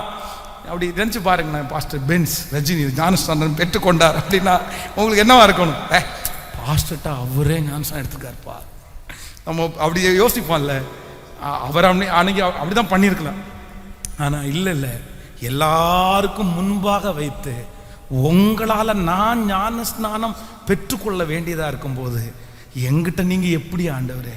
உடனே ஆண்டவர் சொல்கிறாரு, இது எல்லா நீதிக்கும் உட்பட்டு இருக்கிறது, இப்போதைக்கு இதை நீ என்ன பண்ணு, நிறைவேற்று, விட்டுரு. அப்படியே ஜனங்களை எல்லாம் அவருக்கு நேராக டைவர்ட் பண்ணிட்டு அப்படியே மறைஞ்சிட்டான் பாருங்க. அந்த யோவான் ஸ்நானனுடைய தாழ்மையை பாருங்க. அப்படியே மறைஞ்சு என்னதான் இருந்தாலும் வாழ்ற போது கூட அப்படி வாழலாம், ஆனால் மறிக்கும் போது துஷ்டனை மாதிரி மறிக்கிறதுக்கு யாருமே ஒப்பு கொடுக்க மாட்டாங்க. ஆனால் யோவான் ஸ்நானகனை எப்படி கொன்னாங்க? ஒரு சின்ன பொண்ணு டான்ஸ் ஆடுது, அந்த டான்ஸ் ஆடணும்னா அவன் கேட்குறான், அவனுக்கு என்ன வேணும்னு கேட்கும்போது யோவான் ஸ்நானனுடைய, நான் சொல்றேன், நீங்க நினைக்க ஏன் கர்த்தர் எப்படி இப்படி அனுமதிச்சாரு? நீங்களா இருந்தா விட்டுருவீங்களா? நம்மளா இருந்தா விட்டுருவோமா? என்னன்றவரை நினைச்சிட்டு இருக்கிறீங்க? ஆனா நான் சொல்றேன், அந்த யோவான் ஒரு வார்த்தை கூட ஆண்டவர்கிட்ட கேட்காம, நான் எப்படி அப்படின்னா அப்படியே வான பரியந்தம் பெரிய ஆளா ஜனங்களுக்கு முன்னாடி பெரிய ஹீரோவா தெரிஞ்சவன் மரணத்துல இப்ப எப்படி தெரியுறான் தெரியுமா? ஒரு கோழையை விட சமமா தெரியுறான். ஒரு ஒரு ஒரு துஷ்டனை போல ஒரு ஒரு இப்படிப்பட்ட ஒரு மரணம் வரலாமா? இப்படிப்பட்ட ஒரு மரணமே அந்த மாதிரி ஒரு ஒரு அப்படியே மட்டமா இறங்கிட்டான். எப்படி இருக்கும் அவங்கள பார்க்குறவங்களுக்கு? நம்மளா இருந்தால் ஏற்றுக்கொள்ளவே மாட்டோம். ஆனால் யோவான் ஸ்நானகன், ஐ எம் ரெடி, நீர் பெருகவும், சத்தமாக சொல்லுங்க. இப்போ உங்களை யோவான் ஸ்நானகனோட ஒப்பிட்டு பாருங்க சிஸ்டர், பிரதர். யோவான் ஸ்நானகனோட ஒப்பிட்டு பாருங்க பிரதர். உங்கள் தாழ்மை எப்படி இருக்குன்னு செக் பண்ணுங்க பிரதர், செக் பண்ணுங்க சிஸ்டர். எது வந்தாலும் நம்ம ஆடிடக்கூடாதுப்பா. எது வந்தாலும் எல்லாம் நம்மகிட்ட எல்லா நாளும் இருக்காது. பக்கத்தில் இருக்கிற கையை பிடிச்சி சொல்லுங்க, எல்லாம் எப்போதும் நம்ம கூட இருக்காது. மனுஷங்க நமக்கு வேணும். சொல்லுங்க, எல்லாரும் சொல்லுங்க, மனுஷங்க நமக்கு வேணும். இது வந்த உடனே அவ்வளோதான், மனுஷங்க வேண்டாம்னு தூக்கி போட்ட முடியாது. அல்லேலூயா. கையை உயர்த்தி சொல்லுங்க, என்னை தாழ்மையினால நிரப்பு. நான் நம்புறேன், இந்த சர்ச்சில் அப்படியே வந்து நிறைய பேருடைய தோலை கர்த்தர் தட்டி, சே இப்படி இருக்கும்டா அப்படின்னு கர்த்தர் சொல்லுவாருன்னு நம்புறேன். ஆமேன். வெகு சீக்கிரத்தில் அப்படி ஒரு நாள் வரும் வரும் வரும் வரும் வரும். கர்த்தரே உங்களை மதிக்கிற, கர்த்தரே உங்களை தட்டி கொடுக்கிற. ஹல்லேலூயா. ஆமேன் சொல்லுங்க. இந்த பாக்கியம் எவ்வளோ மேலான பாக்கியம். ஆமேன். எனக்கு தாங்க ஆண்டவரே. நான் பிரசங்கம் பண்ணும்போதே நான் கேட்குறேன்ப்பா, நான் பிரசங்கம் பண்ணும்போதே கேட்குறேன். இந்த வார்த்தை எனக்கு ரொம்ப பிடிச்சிருக்கு ஆண்டவரே. நான் ரொம்ப ஆசைப்படுறேன் ஆண்டவரே, உங்க முகத்தை வந்து சந்திக்கிற வரைக்கும் நீர் எவ்வளவு உயர்த்தினாலும், எவ்வளவு உயர்த்தினாலும், எவ்வளவு பெரிய பெரிய ஆட்கள் வந்து லைன்ல நின்றுட்டு இருந்தாலும் அப்படியே தாழ்மையா எல்லா மகிமையும் உங்களுக்கு அப்படியே செலுத்திட்டு அப்படியே மறைஞ்சு இருந்துட்டு அப்படியே உங்க கையை பிடிக்கிற அந்த நாளுக்கு என்னை ஆயத்தப்படுத்துங்க ஆண்டவரே. கைகளை மேல உயர்த்தி, ஓ நன்றி நன்றி நன்றி உம்மா நன்றி, என்னாலாகும் என்று ஒன்றும் இல்லை. நம்பர் 3, மூணாவது முடிச்சிடுறேன், ஒரு 15 நிமிஷத்துக்குள்ள முடிச்சிடலாம், சரியா? ஓகே. மூன்றாவது மத்தேயு எழுதின சுவிசேஷம். இன்னும் 2 பாயிண்ட் இருக்கு, வாசிக்கலாம். மத்தேயு எழுதின சுவிசேஷம் 16ஆம் அதிகாரத்தில் 13வது வசனத்திலிருந்து 17வது வசனம் வரைக்கும். பின்பு இயேசு பிலிப்பு செசரியாவின் திசைகளில் வந்தபோது தம்முடைய சீடர்களை நோக்கி, மனுஷகுமார் என்னை ஜனங்கள் யார் என்று சொல்லுகிறார்கள் என்று கேட்டார். அதற்கு அவர், சிலர் உம்மை யோவான் ஸ்நானகன் என்றும், சிலர் எலியா என்றும், வேறு சிலர் எரேமியா அல்லது தீர்க்கதரிசிகளில் ஒருவர் என்றும் சொல்லுகிறார்கள் என்றார். அப்பொழுது அவர், நீங்கள் என்னை யார் என்று சொல்லுகிறீர்கள் என்று கேட்டார். சீமோன் பேதுரு பிரதியுத்தரமாக, நீர் தேவனுடைய குமாரனாகிய கிறிஸ்து என்றார். இயேசு அவனை நோக்கி, யோனாவின் குமாரனாகிய சீமோனே, நீ பாக்கியவான், மாம்சமும் இரத்தமும் இதை உனக்கு வெளிப்படுத்தவில்லை, பரலோகத்தில் இருக்கிற என் பிதா இதை உனக்கு வெளிப்படுத்தினார். நீங்க இந்த சம்பவம் உங்களுக்கு இந்த வாசிக்கும் போதே உங்களுக்கு தெரிஞ்சிருக்கும்னு நினைக்கிறேன். ஆண்டவர் தன்னுடைய சீடர்களை பார்த்து கேட்கிறாரு, எப்பா என்ன எல்லாரும் யாருன்னு இந்த ஊர்ல என்னை யாருன்னு பேசிக்கிறாங்க. ஆண்டவர் அவங்க எல்லாருக்கும் முன்னாடி நான் தான் இயேசு, நான் தான் வந்திருக்கிறேன், நான் தான் அப்படின்னு சொல்லல. அவர் பிறந்ததே எப்படி பிறந்தார் அப்படின்னா, மாட்டு தொழுத்துல பிறந்துட்டாரு. ராஜாவுடைய வீட்டில் பிறந்துட்டார் அப்படின்னு நினைச்சாருன்னா இயேசு கிறிஸ்துவனுக்கு நினைச்சுறேன்னு தெரியல, அவர் அப்படிதான் பிறந்தார். அவருடைய பிறப்பெல்லாம் அப்படி காமிக்கல. அப்போ இப்போ கேட்கிறாரு, என்ன யாருன்னு சொல்றாங்க. ஒவ்வொருத்தரும் ஒவ்வொரு ஐடியா சொல்றாங்க. தீர்க்கதரிசி, யோவான் ஸ்நானகன், எலியா, ஒவ்வொருத்தரும் அப்படி பேசிக்கிறாங்க. உடனே ஆண்டவர் சொல்றார், சரி எப்பா அவங்க எல்லாம் சொல்றது போட்டும்பா, இந்த கூட்டத்தில் நீங்க 12 பேர் இருக்கிறீங்க, நீங்க 12 பேரும் என்ன யாருன்னு சொல்றீங்கன்னு கேட்கிறாரு. அப்போ நம்மால் தான் ரொம்ப முத்திரி கொட்டாச்சே, எதுக்கும் அவர் எப்படிதான் நிற்பாரு, நன்மையிலையும் ஃபர்ஸ்ட் நிற்பாரு, தீமையிலையும் ஃபர்ஸ்ட் நிற்பாரு. சிரிக்கணும்னாலும் அவர் தான், அழணும்னாலும் அவர் தான், கவுத்தணும்னாலும் அவர் தான், கட்டணும் எப்பவும் போல வழக்கமா சத்தமா கத்தி, இயேசுவே நீர் தேவனுடைய குமாரனாகிய கிறிஸ்து அப்படின்னு உடனே ஆண்டவருக்கு ரொம்ப பிடிச்சு போயிடுச்சு. ஆண்டவர் எதிர்பார்க்கவே இல்லை. அப்ப தட்டி கொடுத்து சொல்றாரு, சீமோன் பேதுருவே, இது நீயா சொல்லல, உனக்கு யார் வெளிப்படுத்தி இருக்கிறாருன்னா தேவாவியானவர் உனக்கு வெளிப்படுத்தி இருக்கிறார்.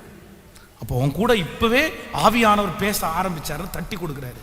அப்போ நம்பர் 3, மூன்றாவது ஆண்டவர் யாரை தட்டி கொடுக்கிறார் அப்படின்னா, இந்த உலகத்திலே இருக்கிற எல்லாவற்றை குறித்து எல்லாரை குறித்த அறிவு உங்களுக்கு இருக்கலாம்.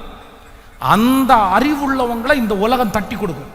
உனக்கு எல்லாம் தெரியும், உனக்கு எல்லாம் தெரியும். ஆனா ஆண்டவர் யாரை தட்டி கொடுப்பார் அப்படின்னா, இந்த உலகத்திலே இருக்கிற எல்லாத்தையும் அறிஞ்சவங்கள இல்ல.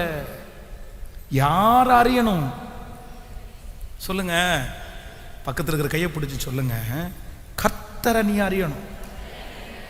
சொல்லுங்க, கர்த்தரை அறியணும். பிரதர், ஒரு சீக்ரெட் ஒன்று கத்துக்குங்க.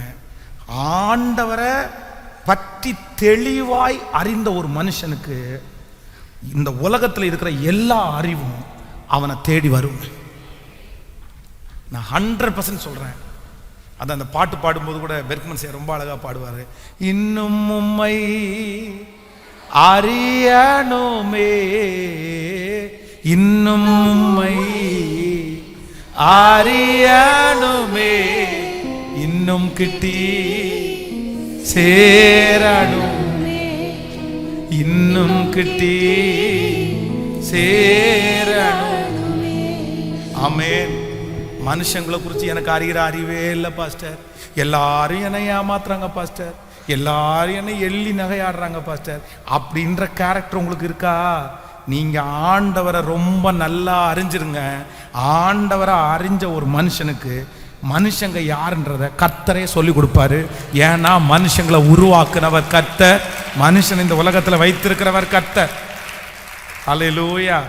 ஸோ மூன்றாவது, இந்த உலகத்திலே பரலோகம் தட்டி கொடுக்கிற மனுஷன் யார் அப்படின்னா, தேவனை குறித்து அறிகிற அறிவு. ஹல்லேலூயா. கொஞ்சமாவது ஆண்டவருடைய பிள்ளைங்க ஆண்டவரை அறிகிற அறிவுக்கு முக்கியத்துவம் கொடுங்க. உங்களை பற்றி எனக்கு தெரிஞ்சுக்கணும் ஆண்டவரே, எனக்கு ஆசையா இருக்கு ஆண்டவரே, சொல்லி கொடுங்க. நீங்க யாருப்பா, நீங்க யார்? யாராவது கேட்டிருக்கீங்களா நீங்க யாருப்பா, நீங்க எனக்கு என்னவா இருக்கிறீங்க ஆண்டவரே, நான் உங்களை என்னன்னு கூப்பிடணும் ஆண்டவரே, எனக்கு சொல்லி கொடுங்க ஆண்டவரே. இந்த சூழ்நிலையில் எனக்கு யாரா இருக்கிறீங்க ஆண்டவரே, இந்த பிரச்சனையில் நீங்க எனக்கு யாரா இருக்கிறீங்க ஆண்டவரே, இப்படி எல்லாம் கேட்டிருக்கீங்களா? உண்மையிலே நான் நம்புகிறேன், இந்த பலிபீடத்திலிருந்து நிறைய கேட்டிருக்கிறேன். கற்றுத்தாருமப்பா, கற்றுத்தார். அப்படியே போய் உட்கார்ந்து முழங்கால் படிட்டுல கீழே உட்காந்து, ஒரே உங்களை குறித்து எனக்கு சொல்லித்தாங்கப்பா, நீங்க யாருப்பா? அப்பதான் நான் அன்புள்ள தேவன் அப்படின்னு காமிப்பார் ஆண்டவர். நான் உனக்காக மரிச்சேன், நான் உனக்காக பாடுபட்டேன். ஒன்னொன்னா ஒரு பாட்டு இருக்கு, அருமையான வெஸ்லி ஐயாவுடைய பாட்டு, எனக்கு ரொம்ப பிடிச்ச பாட்டு, உங்களுக்கு தெரியும்னு நினைக்கிறேன். இந்த இந்த பாட்டு, உங்க பிள்ளைனா நானும் பார்க்கணும், சத்தம் கேட்கணும், நீங்க ஆற்றணும், தேற்றணும், காயம் கட்டணும், பெரும் சேனை கூட்டம் ஒன்றை முன் நிறுத்தணும், பெரும் சேனை கூட்டம் ஒன்றை முன் நிறுத்தணும், நம்புங்கப்பா என்ன ஆராதிப்பே. இந்த பாட்டுல அந்த லைன் இருக்குல்ல, நானும் பார்க்கணும், சத்தம் கேட்கணும், நீங்க ஆற்றணும், தேற்றணும், காயம் கட்டணும். இந்த வார்த்தைய 10,000 டைமுக்கு மேல பாடிட்டே இருப்பேன். நீங்க ஆற்றணும் ஆண்டவரே, நீங்க தேற்றணும் ஆண்டவரே, நீங்க என் காயத்தை கட்டணும் ஆண்டவரே. அப்படி நானும் பார்க்கணும், சத்தம் கேட்கணும், நீங்க ஆற்றணும், நீங்க தேற்றணும். உண்மையிலே இந்த உலகத்துல ஒரு வாழ்க்கை இருக்குது. கர்த்தரை ருசித்து பாருங்கள், அவர் மேல் நம்பிக்கையா இருக்கிற மனுஷன் வாக்கியவான். அது ஒரு டேஸ்ட், அது ஒரு டேஸ்ட். வாலிப மகன்களுக்கு மகள்களுக்கு எல்லாம் சொல்றேன், இந்த உலகத்தினுடைய சந்தோஷம் என்னப்பா பெரிய சந்தோஷம், இந்த உலகத்தினுடைய மகிழ்ச்சி என்னப்பா பெரிய மகிழ்ச்சி. இந்த மகிழ்ச்சிக்குள்ள நீ வந்து பாரு, இதற்கு ஈடான மகிழ்ச்சியை உலகத்துல எங்க போனாலும் உனக்கு கிடைக்காது. எங்க போனாலும் நீ பார்க்கவே முடியாது. வா, அவர் சந்தோஷப்படுத்துவாரு, அவர் காயம் கட்டுவாரு, அவர் கண்ணீர் துடைப்பாரு. ஐயோ, அந்த ஆறுதல் சொல்லி முடியாத ஆறுதலா இருக்கும், அவ்வளோ ஆறுதலா இருக்கும். இயேசு ஆறுதல் படுத்துறதை நீங்க பார்த்தீங்க அப்படின்னு சொன்னா, கண்ணுல இருந்து அப்படியே தாரதாரியா கண்ணீர் கொட்டும், ஆனா மனசுக்குள்ள ஒரு சமாதானம் வரும் பாருங்க. ஐயோ, அது எவ்வளவு கோடி கொடுத்தா கூட அந்த சமாதானம் கிடைக்காது. அது உணர்ந்தவங்களுக்கு மட்டும்தாங்க தெரியும். இன்னொன்னு, அவர் திட்டுவாரு பாருங்க. ஸோ நமக்கெல்லாம் மற்றவங்க திட்டுனா என்ன வரும்? கோவம் வரும். ஐயோ, அவர் திட்டுனா இன்னும் கொஞ்சம் திட்டுங்க ஆண்டவரேன்ற மாதிரி இருக்கும். அவ்வளோ அழகா. சே, அதெல்லாம் எவ்வளோ பெரிய ரசனை இல்லை? சே, அவர் கிரேட். ஆமேன். என் சரியான காதலன், என் சரியான காதலி இயேசு. ஆமேன். அந்த அளவுக்கு அவரை ரசிக்கிறேன் நான். ஆமேன். அல்லேலூயா. சரி, எவ்வளோ நல்லவர். ஸோ கர்த்தர் பெரியவர். அதனால நம்ம என்ன பண்ணணும்னா, நம்பர் 3, பரலோகம் தட்டி கொடுக்குற 3வது பர்சன் யாருன்னு கேட்டா, அவங்க தேவனை அறிகிறவர். ஸோ நம்பர் 4, 4வதாக ஒரே லைன்ல முடிச்சிடறேன். ஆதியாகமம் 22ஆம் அதிகாரம் 16வது வசனம் வாசிடலாம். நீ உன் புத்திரன் என்றும் உன்னை ஏக சுதன் என்றும் பாராம அவனை ஒப்பு கொடுத்து இந்த காரியத்தை நீ செய்தபடியால் நான் உன்னை ஆசீர்வதிக்கவே ஆசீர்வதித்து உன் சந்ததியை வானத்து நட்சத்திரங்களைப் போலவும் கடற்கரை மணலைப் போலவும் பெருக பண்ணுவேன் என்று உன் சந்ததியார் சத்துருக்களின் வாசலை சுதந்தரித்துக் கொள்ளுவார்கள் என்றும் நீ என் சொல்லுக்கு கீழ்ப்படிந்தபடினால் உன் சந்ததிக்குள் பூமியில் உள்ள சகல ஜாதிகளும் ஆசீர்வதிக்கப்படும் என்று என் பேரில் ஆணையிட்டு கர்த்தர் சொல்லுகிறார். 4வது ஆண்டவர் ஒரு மனுஷனை தட்டி கொடுக்கிறார், ஒரு பரிசுத்தவனை தட்டி கொடுக்கிறாரு.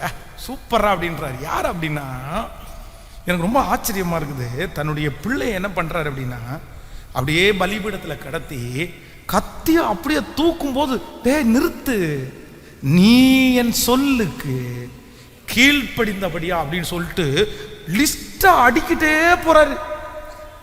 உனக்குள் உன் வம்சம் ஆசீர்வதிக்கப்படும், நீ நடந்து போ, உனக்கு எல்லாத்தையும் நான் தந்துருவேன். எப்பா, ஆபிரகாமுக்கு ஆண்டவர் கொடுத்த ஆசீர்வாதம் மிகப்பெரிய ஆசீர்வாதம். உன் சன்னதி எப்படி இருக்கும், உன் பிள்ளை எப்படி இருக்கும், உன் வம்சம் எப்படி இருக்கும், நீ எப்படி இருப்ப, மனைவி எப்படி இருப்பாங்க, எல்லாத்தையுமே சொல்லி முடிச்சிட்டாரு.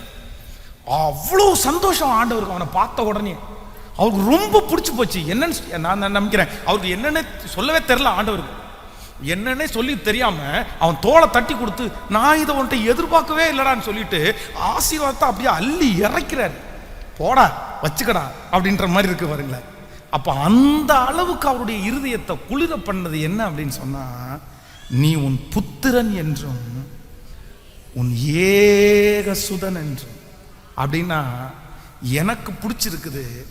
ஆனா ஆண்டவர் கேட்கிறாரு, நான் நோ சொல்லாம எந்த மறு உத்தரவும் சொல்லாம, உனக்கு பிரியம் இல்லைன்னா, உங்களுக்கு சித்தம் இல்லைன்னா, எங்கிட்ட இருக்க வேணாம் நீங்க விரும்புனீங்கன்னா, எனக்கு என் பிள்ளைய விட, என் பாசத்தை விட, என் மரியாதையை விட, என்னை சுற்றி இருக்கிற சூழ்நிலையை விட எனக்கு நீங்க தான் ஆண்டவரே முக்கியம்னு அப்படி சொன்ன உடனே ஆண்டவர் அப்படி பிரமிச்சு போயிட்டார். எப்படா இப்படி ஒரு பிள்ளை, நீ புத்திரன் என்றும் கேட்கல. இந்த உலகத்திலேயே எல்லா தோல்வியையும் சமாளிச்சிடலாம். இந்த உலகத்திலேயே ஜெயிக்க முடியாத ரொம்ப கஷ்டமான ஒரு தோல்வி என்னன்னா உண்மை காதல். பொய் காதல் இல்லை. இன்னைக்கு இருக்கிற காதல் எல்லாம் கிடையாது. இன்னைக்கு விடிஞ்சா ஒருத்தனை செலக்ட் பண்ணிக்கிறான். நேற்றுக்கு வரைக்கும் அந்த அஃபேர்ல இருந்தா இன்னைக்கு இந்த வேற அஃபேர்ல இருக்கானு. இன்னைக்கு உலகம் ரொம்ப மாறிடுச்சு. நீ நினைக்க மாதிரிலாம் கிடையாது. இந்த பிள்ளைகளுக்கெல்லாம் இன்னைக்கு காதல் தோல்வியிலேருந்து வெளியே வர்றதுக்கு நம்ம ஒன்றும் டீச் பண்ண வேண்டிய அவசியமே கிடையாது. அவனே ஓகே ரைட் பார்த்துக்கலாம் டாட்டா அந்த மாதிரி வந்துட்டாங்க. இல்லை இந்த ஜென்ரேஷன் வந்துட்டாங்க. ஆனால் போன ஜென்ரேஷன் ஒன்று தெரியுமா, 90 கிட்ஸு இல்லை பைத்தியம்னா பைத்தியம். அவனை பார்த்தாலே ஏன்டா டே கொஞ்சமாவது அப்படி பண்ணுவான் பாருங்களேன். லவ் பண்ணி முடிச்சுட்டு ஒருவேளை அந்த பொண்ணு பேசலைன்னா, அந்த பையன் பேசலைன்னா, அவன் பண்ணுற ஆக்ஷன் இருக்குதே நமக்கு அவ்வளோ வெறுப்பு வரும். ஏன்டா இப்படி பண்ணிட்டு இருக்கிற அப்படின்னு தோணும். நான் செத்துற வாடா, நான் கையை அறுத்துற வாடா அப்படின்னு பிளேடை வச்சு நின்றுட்டு இருப்பான். நான் கையை இருக்கிறேன், ஒரு கயிறை வச்சு மாட்டிடுவான்னு கேட்குறான். எப்படி இது பயங்கரமாக போனோம். ஏன்னா அது அது உண்மை காதல், ரொம்ப நேசம். இந்த ஈசாக்கு மேலே ஆபிரகாம் வச்சிருந்த நேசம் பொய்யான காதல் இல்லை. என்ன காதல்னா உண்மையான காதல். ஏன்னா 100 years இல்லை, வாக்கு தத்துவத்திற்காகவே 25 வருஷம் வெயிட் பண்ணியிருக்கான்ல. 25 years ஒவ்வொரு நாளும் எனக்கு கிடைச்சிரும் கண்டிப்பா கிடைச்சிரும் நம்பி நம்பி நம்பி 25 வருஷம் தாண்டி கிடைக்குது பாருங்க. அப்ப அந்த 25 வருஷத்தினுடைய எதிர்பார்ப்பு அவன் கையில கிடைக்கும் போது அப்படி பொண்ணு மாதிரி கிடைக்குது. அதுவா அந்த பையன் தங்கமான பையன்.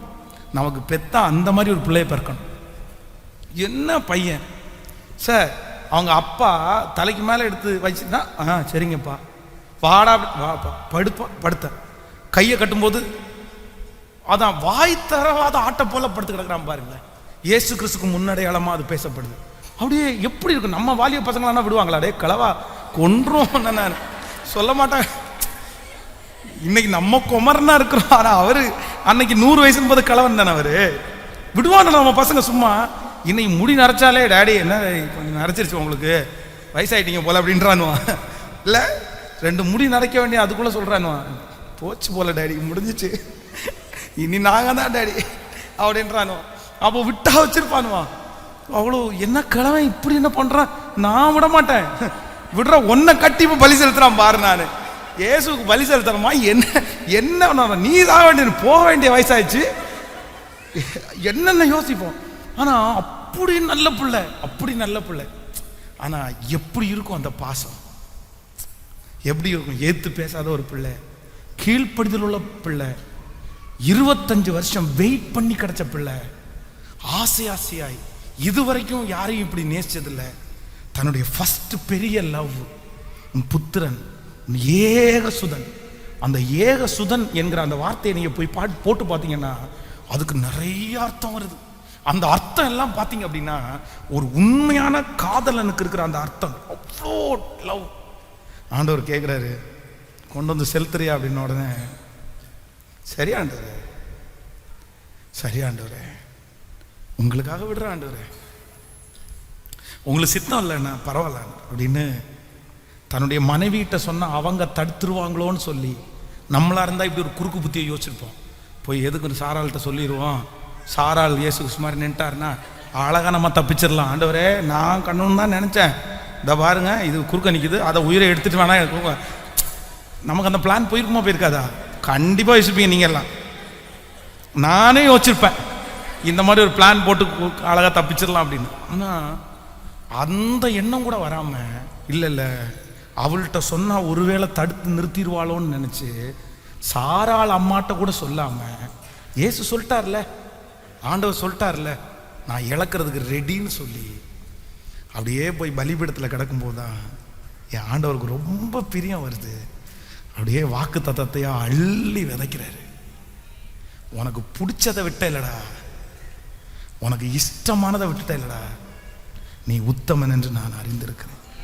இந்த ஜெபத்தில் இருக்கிற வாலிப தம்பி, தங்கச்சி, பிரதர், சிஸ்டர், உங்களுக்கு பிடிக்காததை விடுறது பெரிய விஷயம் இல்லைப்பா. உங்களுக்கு இஷ்டம் இல்லாததை விடுறது பெரிய விஷயம் இல்லைப்பா. நீங்க ரொம்ப நாளா கனவு வளர்க்காத ஒன்றை விடுறது பெரிய விஷயம் இல்லைப்பா.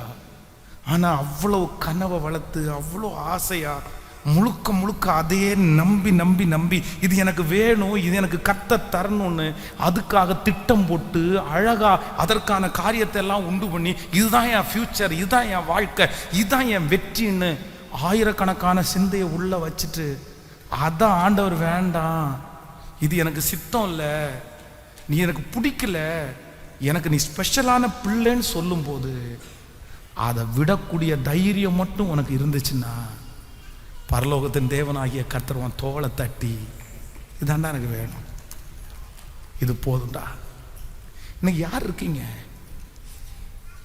யார் இருக்கீங்க? யார் இருக்கீங்க? ஆண்டவருக்கு பிரியம் இல்லைன்னு தெரியுதே பிரதர், ஆனா கூட உங்க கையிலே நீங்க வச்சிருக்கிறீங்களே. ஆண்டவர் எத்தனை டைம் சொல்லிட்டாரு, வேணாடா, இதை நீங்க பண்ணும் போதெல்லாம் நான் ரொம்ப வருத்தப்படுறேன், இதை செய்யும் போதெல்லாம் நான் உனக்கு ரொம்ப வருத்தப்படுறேன், எனக்கு பிடிக்கல, நீ இதை விட மாட்டியா, இதை தூக்கி போட மாட்டியா, நீ இப்படி பேசுறத நிறுத்த மாட்டியா, நீ இதை செய்யறத நிறுத்த மாட்டியான்னு எத்தனை டைம் ஆண்டவர் உங்கள்கிட்ட பேசிட்டே இருக்கிறாரு. நான் இதுக்காக தான் உன்னை காப்பாத்தினேன், இதுக்காக தான் உன்னை தப்பிச்சு வச்சிருக்கிறேன், நான் உன்னை இன்னும் கைவிடல, எனக்காக இதை விட்டு கொடுக்க முடியாதாடா உன்னால, உன்னை காப்பாத்தினே, உன்னை அரவணைச்சனே, உன்னை இவ்வளவு தூரம் தூக்கி கொண்டு வந்தனே, நான் என்ன கேட்கிறேன், இதை விடுன்னு தானே சொல்றேன், இதை தூக்கி போடுன்னு தானே சொல்றேன். பட் உன் மனசுக்குள்ள என்னை விட அது உனக்கு முக்கியமாயிடுச்சுல, ஆசீர்வதித்த என்னை விட அது உனக்கு வேணும் இல்ல, என்ன விட்டாலும் விடுவ, அதை விட மாட்டியா நீ, என்ன தூசிச்சா கூட கவலைப்பட மாட்ட, அதை விட மாட்டியா நீ. இந்த ஜெபத்தில் இருக்கிற நிறைய பேர்கிட்ட ஆண்டவர் இந்த ஏக்க குரலோட பேசிட்டே இருக்கிறாரு, என்னைக்கு விடுவ நீ, ஆஃப்டர் அதை விட முடியல உனக்கு, நீ உண்மையான பாசம் வச்சு நீ நேசிச்சியே, நீ லவ் பண்ணிட்டு இருந்தியே, இல்லைன்னா நீ ஏதாவது ஒருத்தரை நேசிக்கும் போது அந்த நபருக்காக நீ எத்தனை விட்ட, நீ எத்தனை விட்ட. நான் சொல்றேன், இதே ஜெபத்துல நீ தண்ணி அடிக்காம இருந்தப்பா, நீ சிகரெட் அடிக்காம இருந்தப்பா, யாருக்காக தெரியுமா, ஒரு பொண்ணுக்காக நீ அதை பண்ணாம இருந்த. நீ எனக்கு இந்த வாழ்க்கையில கிடைச்சேன்னா இந்த தண்ணி பக்கத்துல நான் போக மாட்டேன், இந்த சிகரெட் பக்கமா போக மாட்டேன்னு நீங்க வாக்கு கொடுத்தீங்க. அதே மாதிரி 6 வருஷம், 1 வருஷம், 5 வருஷம் நீங்க அதை பண்ணாம இருந்தீங்க. ஆனா இன்னைக்கு பொண்ணுக்காக நீ விட்ட, ஒரு மனுஷிக்காக நீ விடுறதுக்கு ஆயத்தமான, ஆனா உன்னை இவ்வளவு தூரம் வளர்த்த, இவ்வளவு தூரம் காப்பாற்றின ஆண்டவருக்காக ஒரு நாளாவது, ஆண்டவரே உமக்கு பிரியம் இல்லைன்னா எவ்வளவு கஷ்டம் வந்தாலும் நான் விட்டுறேன் ஆண்டவர்னு ஒரு நாள் முயற்சி எடுத்திருப்பீங்களா?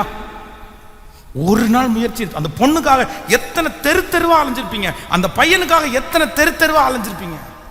ஏன்னா அவளை நேசிச்சென்ற ஒரே காரணத்துக்காக, ஏன்னா அவனை நேசிச்சென்ற ஒரே காரணத்துக்காக எல்லாத்தையும் இழந்தீங்கல்ல.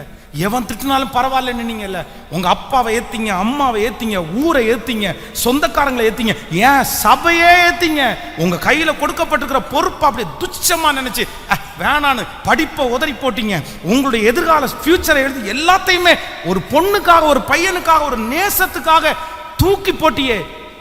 கர்த்தருக்காக தூக்கி போடுறதுக்கு ஏன் உனக்கு மனசு வரல? ஏன் நீ தூக்கி போடல? அதுதான் கர்த்தர் தட்டி கொடுக்க முடியும். நான் சொல்லுவாங்க, இந்த பலிபீடத்தில் என் இயேசுக்காக எதையும் இழக்கிறதுக்கு ஐ எம் ரெடி. உங்களுக்கு இன்னைக்கு ஒப்பு கொடுங்க பிரதர், இன்னைக்கு ஒப்பு கொடுங்க சிஸ்டர்.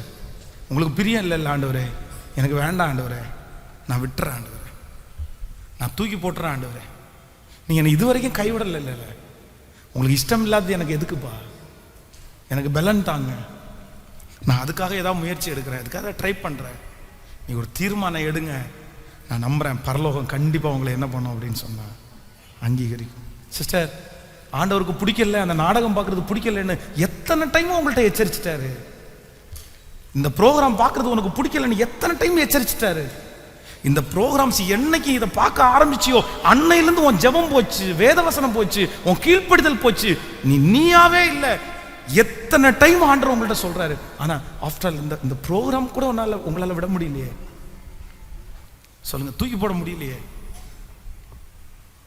எப்படி ஆண்டவர் உங்களை தட்டி கொடுக்க முடியும்? எப்படி ஆண்டர் பண்ண முடியும் ஆண்டவர்? வேண்டாம் சிஸ்டர், வேண்டாம் சிஸ்டர், வேணாமா, வேணாமா. ஆண்டவர் அங்கலாய்ப்பாய் வந்து நிற்கிறார். உனக்காக நான் மரித்தேனே, எனக்காக. குப்பையிலிருந்துல்லப்பா உன்னை தூக்கி எடுத்தாரு, சேத்துலேருந்துல்லப்பா உன்னை தூக்கி எடுத்தாரு. உன்னை அவர் தேடி வந்த இடம் என்ன மாளிகையா? உங்களை தேடி வந்த இடம் மோசமான இடம் இல்லை. யாருமே தேடி வராத இடம் இல்லை. யாரும் தேடி வராத இடத்துல இல்லை, அவர் தேடி வந்தார். இன்றும் எனக்கு ஒரு நன்றி உணர்வு உள்ள இருக்குது. சார், இயேசு எவ்வளோ நல்லவர் இல்லை. அப்படியே கைகளை உயர்த்தி, எனக்கு நீங்க போதும் ஆண்டவரே, எனக்கு நீங்க போதும் ஆண்டவரே. உம்மையல்லாமல் எனக்கு யாருண்டு, உம்மை தவிர எது உண்டு. பழைய உம்மையெல்லாம் யாருண்டு, உம்மையெல்லாம் எது. I love you Jesus, I love you Lord, I love you Master, I love you Holy Spirit. உங்களுக்கு பிடிச்ச அளவுக்கு என்னால நடக்க முடியாதுன்றது உண்மைதான் ஐயா. நீங்க விரும்பினதை செய்ய முடியாதது உண்மைதான் ஐயா. நீங்க கேட்கறத கொடுக்க முடியாம தடுமாறது உண்மைதான் ஐயா. ஆனா என் மனசு திறந்து ஒன்னே ஒன்று மட்டும் சொல்லிக்கிறேன் ஐயா, உங்களை ரொம்ப நேசிக்கிறேன் ஐயா. ஐ லவ் யூ ஐயா. நீங்க எதிர்பார்த்த அளவு என்னால வாழ முடியலன்னு எனக்கு தெரியும் ஐயா. நீங்க எதிர்பார்த்த அளவு என்னால நடக்க முடியலன்னு எனக்கு தெரியும் ஐயா. ஆனா still I love you, I love you, I love you பா. உங்களை கொஞ்சம் இல்லப்பா, ரொம்ப நேசிக்கிறப்பா, ரொம்பப்பா, நிறையப்பா. அதை அளவிடவே முடியாதுப்பா.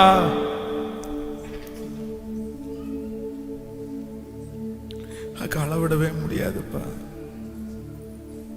தேவ சமூகத்தில் எழும்பி நிற்கலாமா?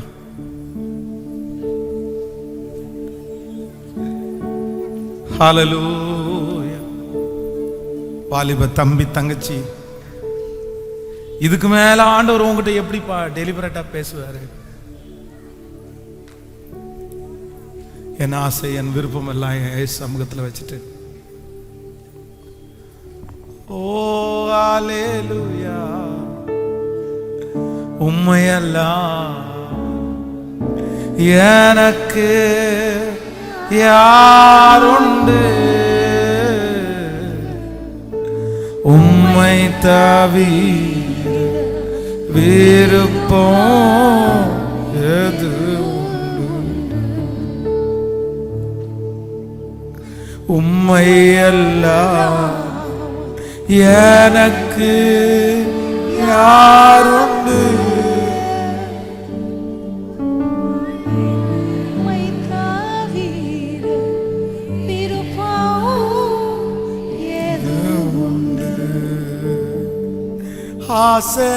ஆசையெல்லாம் நீதானையா, தேவையெல்லாம் நீதானையா, ஆசையெல்லாம் நீதானையா,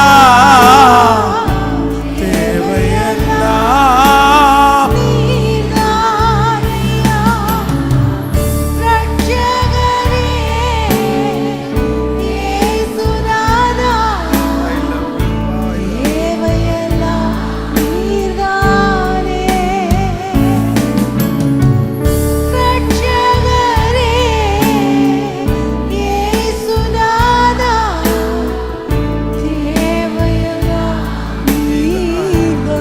ஆசையெல்லாம் ஆசையெல்லாம் நீதானையா. எனக்கு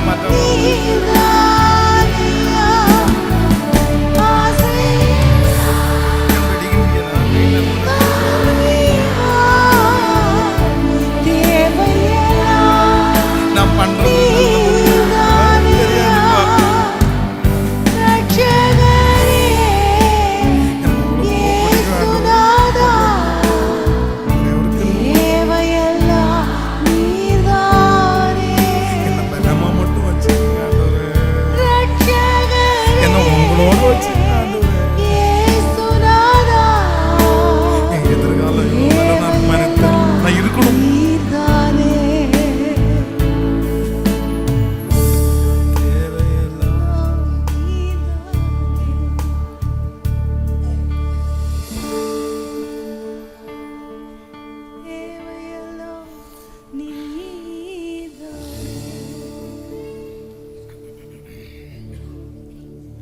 அறிக்கை செய்கிறவங்க அறிக்கை செய்யுங்க, ஜெபிக்கிறவங்க ஜெபிங்க. அப்படி ரொம்ப டைம் ஆச்சு நான் போகணும் அப்படின்றவங்க அப்படியே இந்த ஜெபத்தை அப்படியே நீ போகலாம், ஒன்றும் பிரச்சனை இல்லை. ஆனால் கொஞ்சம் டைம் இருக்குது. உண்மைதான் பாஸ்டர்.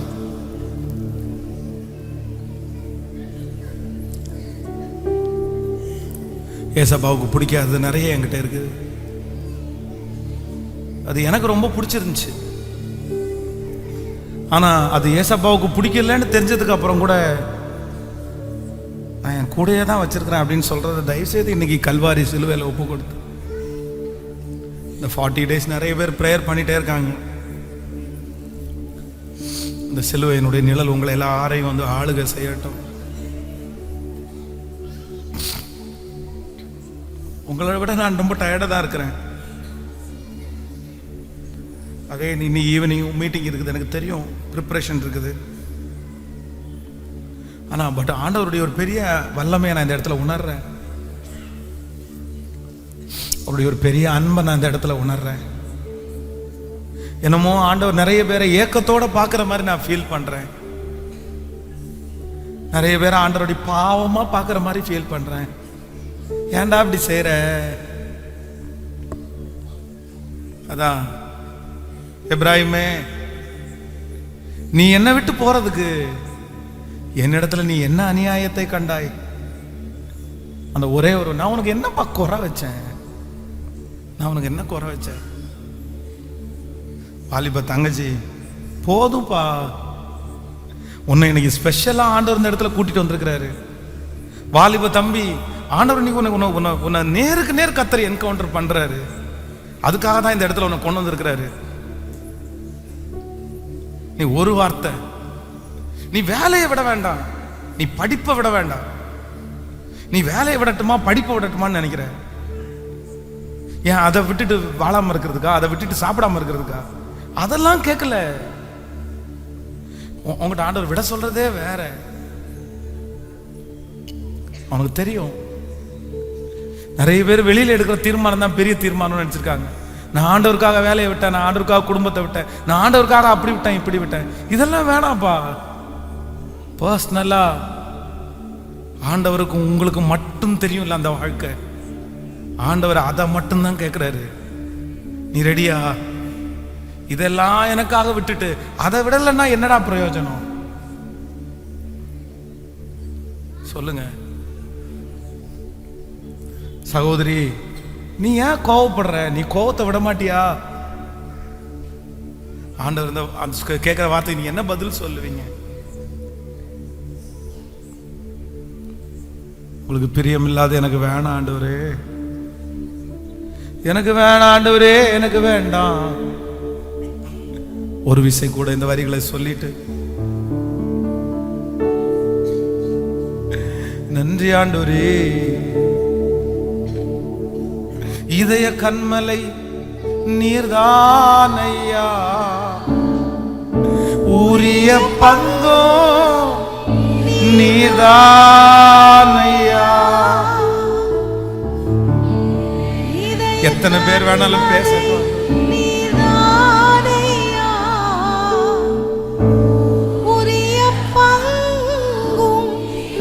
நீர்தானே எப்போதும் உம்மோடு இருக்கின்றேன், வலக்கரம் பிடித்து எப்போதும் உம்மோடு வலக்கரம் பிடித்து சேர்ந்து சொல்வோம். ஆசையெல்லாம் நீதானையா, தேவையெல்லாம் நீர்தான் இயேசுவே. I love you Master, I love you Jesus, I love you Holy Spirit, I love you, I love you, I love you.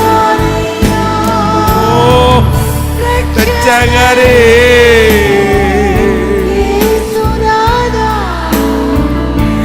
தேவையெல்லாம் நீதானே, ரட்சகரே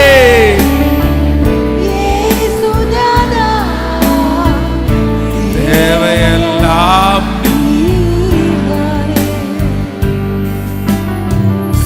உம்மையெல்லாம் எனக்கு யாருண்டு, உம்மை தவிர விருப்பம் எது உண்டு, உம்மையெல்லாம் எனக்கு யாருண்டு, உம்மை தவிர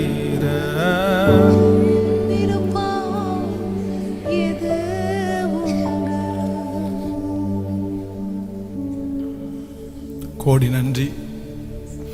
இந்த நாளுக்காக நன்றி, இந்த ஆராதனைக்காக நன்றி. நீர் ஜனங்களை நன்மையினால் நிரப்ப போகிறதற்காக நன்றி. உங்க அற்புத அடையாளங்களை எங்களுடைய கண்கள் காண போகிறதற்காக நன்றி. எங்க பிள்ளைகளுடைய கரங்களில் இருக்கிற காணிக்கைகளை 1000 மடங்கு ஆசீர்வதிக்கிறேன்.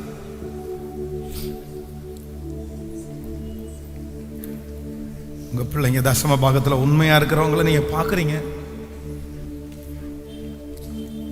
அவங்களுக்கு 1000 மடங்கு கொடுங்க ஆண்டவரே. இந்த சர்ச்சை அவங்க கட்டணும், இந்த ஊழியத்தை அவங்க கட்டணும், நிறைய ஊழியங்களை அவங்க தாங்கணும். அவங்க பணம் வட்டிக்காரங்களுடைய கையில போக கூடாது. அவங்க பணம் மருத்துவமனைக்கு செலவு பண்ணப்படக்கூடாதுப்பா. வீணான செலவுகள் ஒன்று கூட எங்க பிள்ளைகளுக்கு வேண்டாம். அவங்க வருமானத்தை வர்த்திக்க பண்ணுங்க ஆண்டவரே, பெருக பண்ணுங்க ஆண்டவரே. நான் பிளஸ் பண்றேன். இந்த ஆலயத்திற்காக, இந்த கம்ஃபர்ட் சர்ச் மினிஸ்ட்ரிக்காக யாரெல்லாம் கொடுக்குறாங்களோ, யாரெல்லாம் உழைக்கிறாங்களோ, அவங்க எந்த ஊர்ல இருந்தாலும், எந்த நாட்டுல இருந்தாலும், எந்த இடத்துல இருந்தாலும் ஆசீர்வதிக்கப்படட்டும் ஆண்டவரே. எத்தனையோ பிள்ளைங்க கேட்ட உடனே, அனௌன்ஸ்மெண்ட் பண்ண உடனே நான் இதை செய்யறேன், இதை செய்யறேன்னு இந்த பாத்ரூம் அந்த காரியங்களை பொறுப்படுத்த பிள்ளைங்க, ஃபேன் எல்லாம் பொறுப்படுத்த பிள்ளைங்க, லைட்டு பொறுப்படுத்த பிள்ளைங்க. ஆண்டவரே நல்லா இருக்கட்டும் ஆண்டவரே, அவங்கள நல்லா வைங்க. இயேசுவின் மூலம் ஜெபம் எடுக்கிறோம் நல்ல பிதாவே, ஆமென்.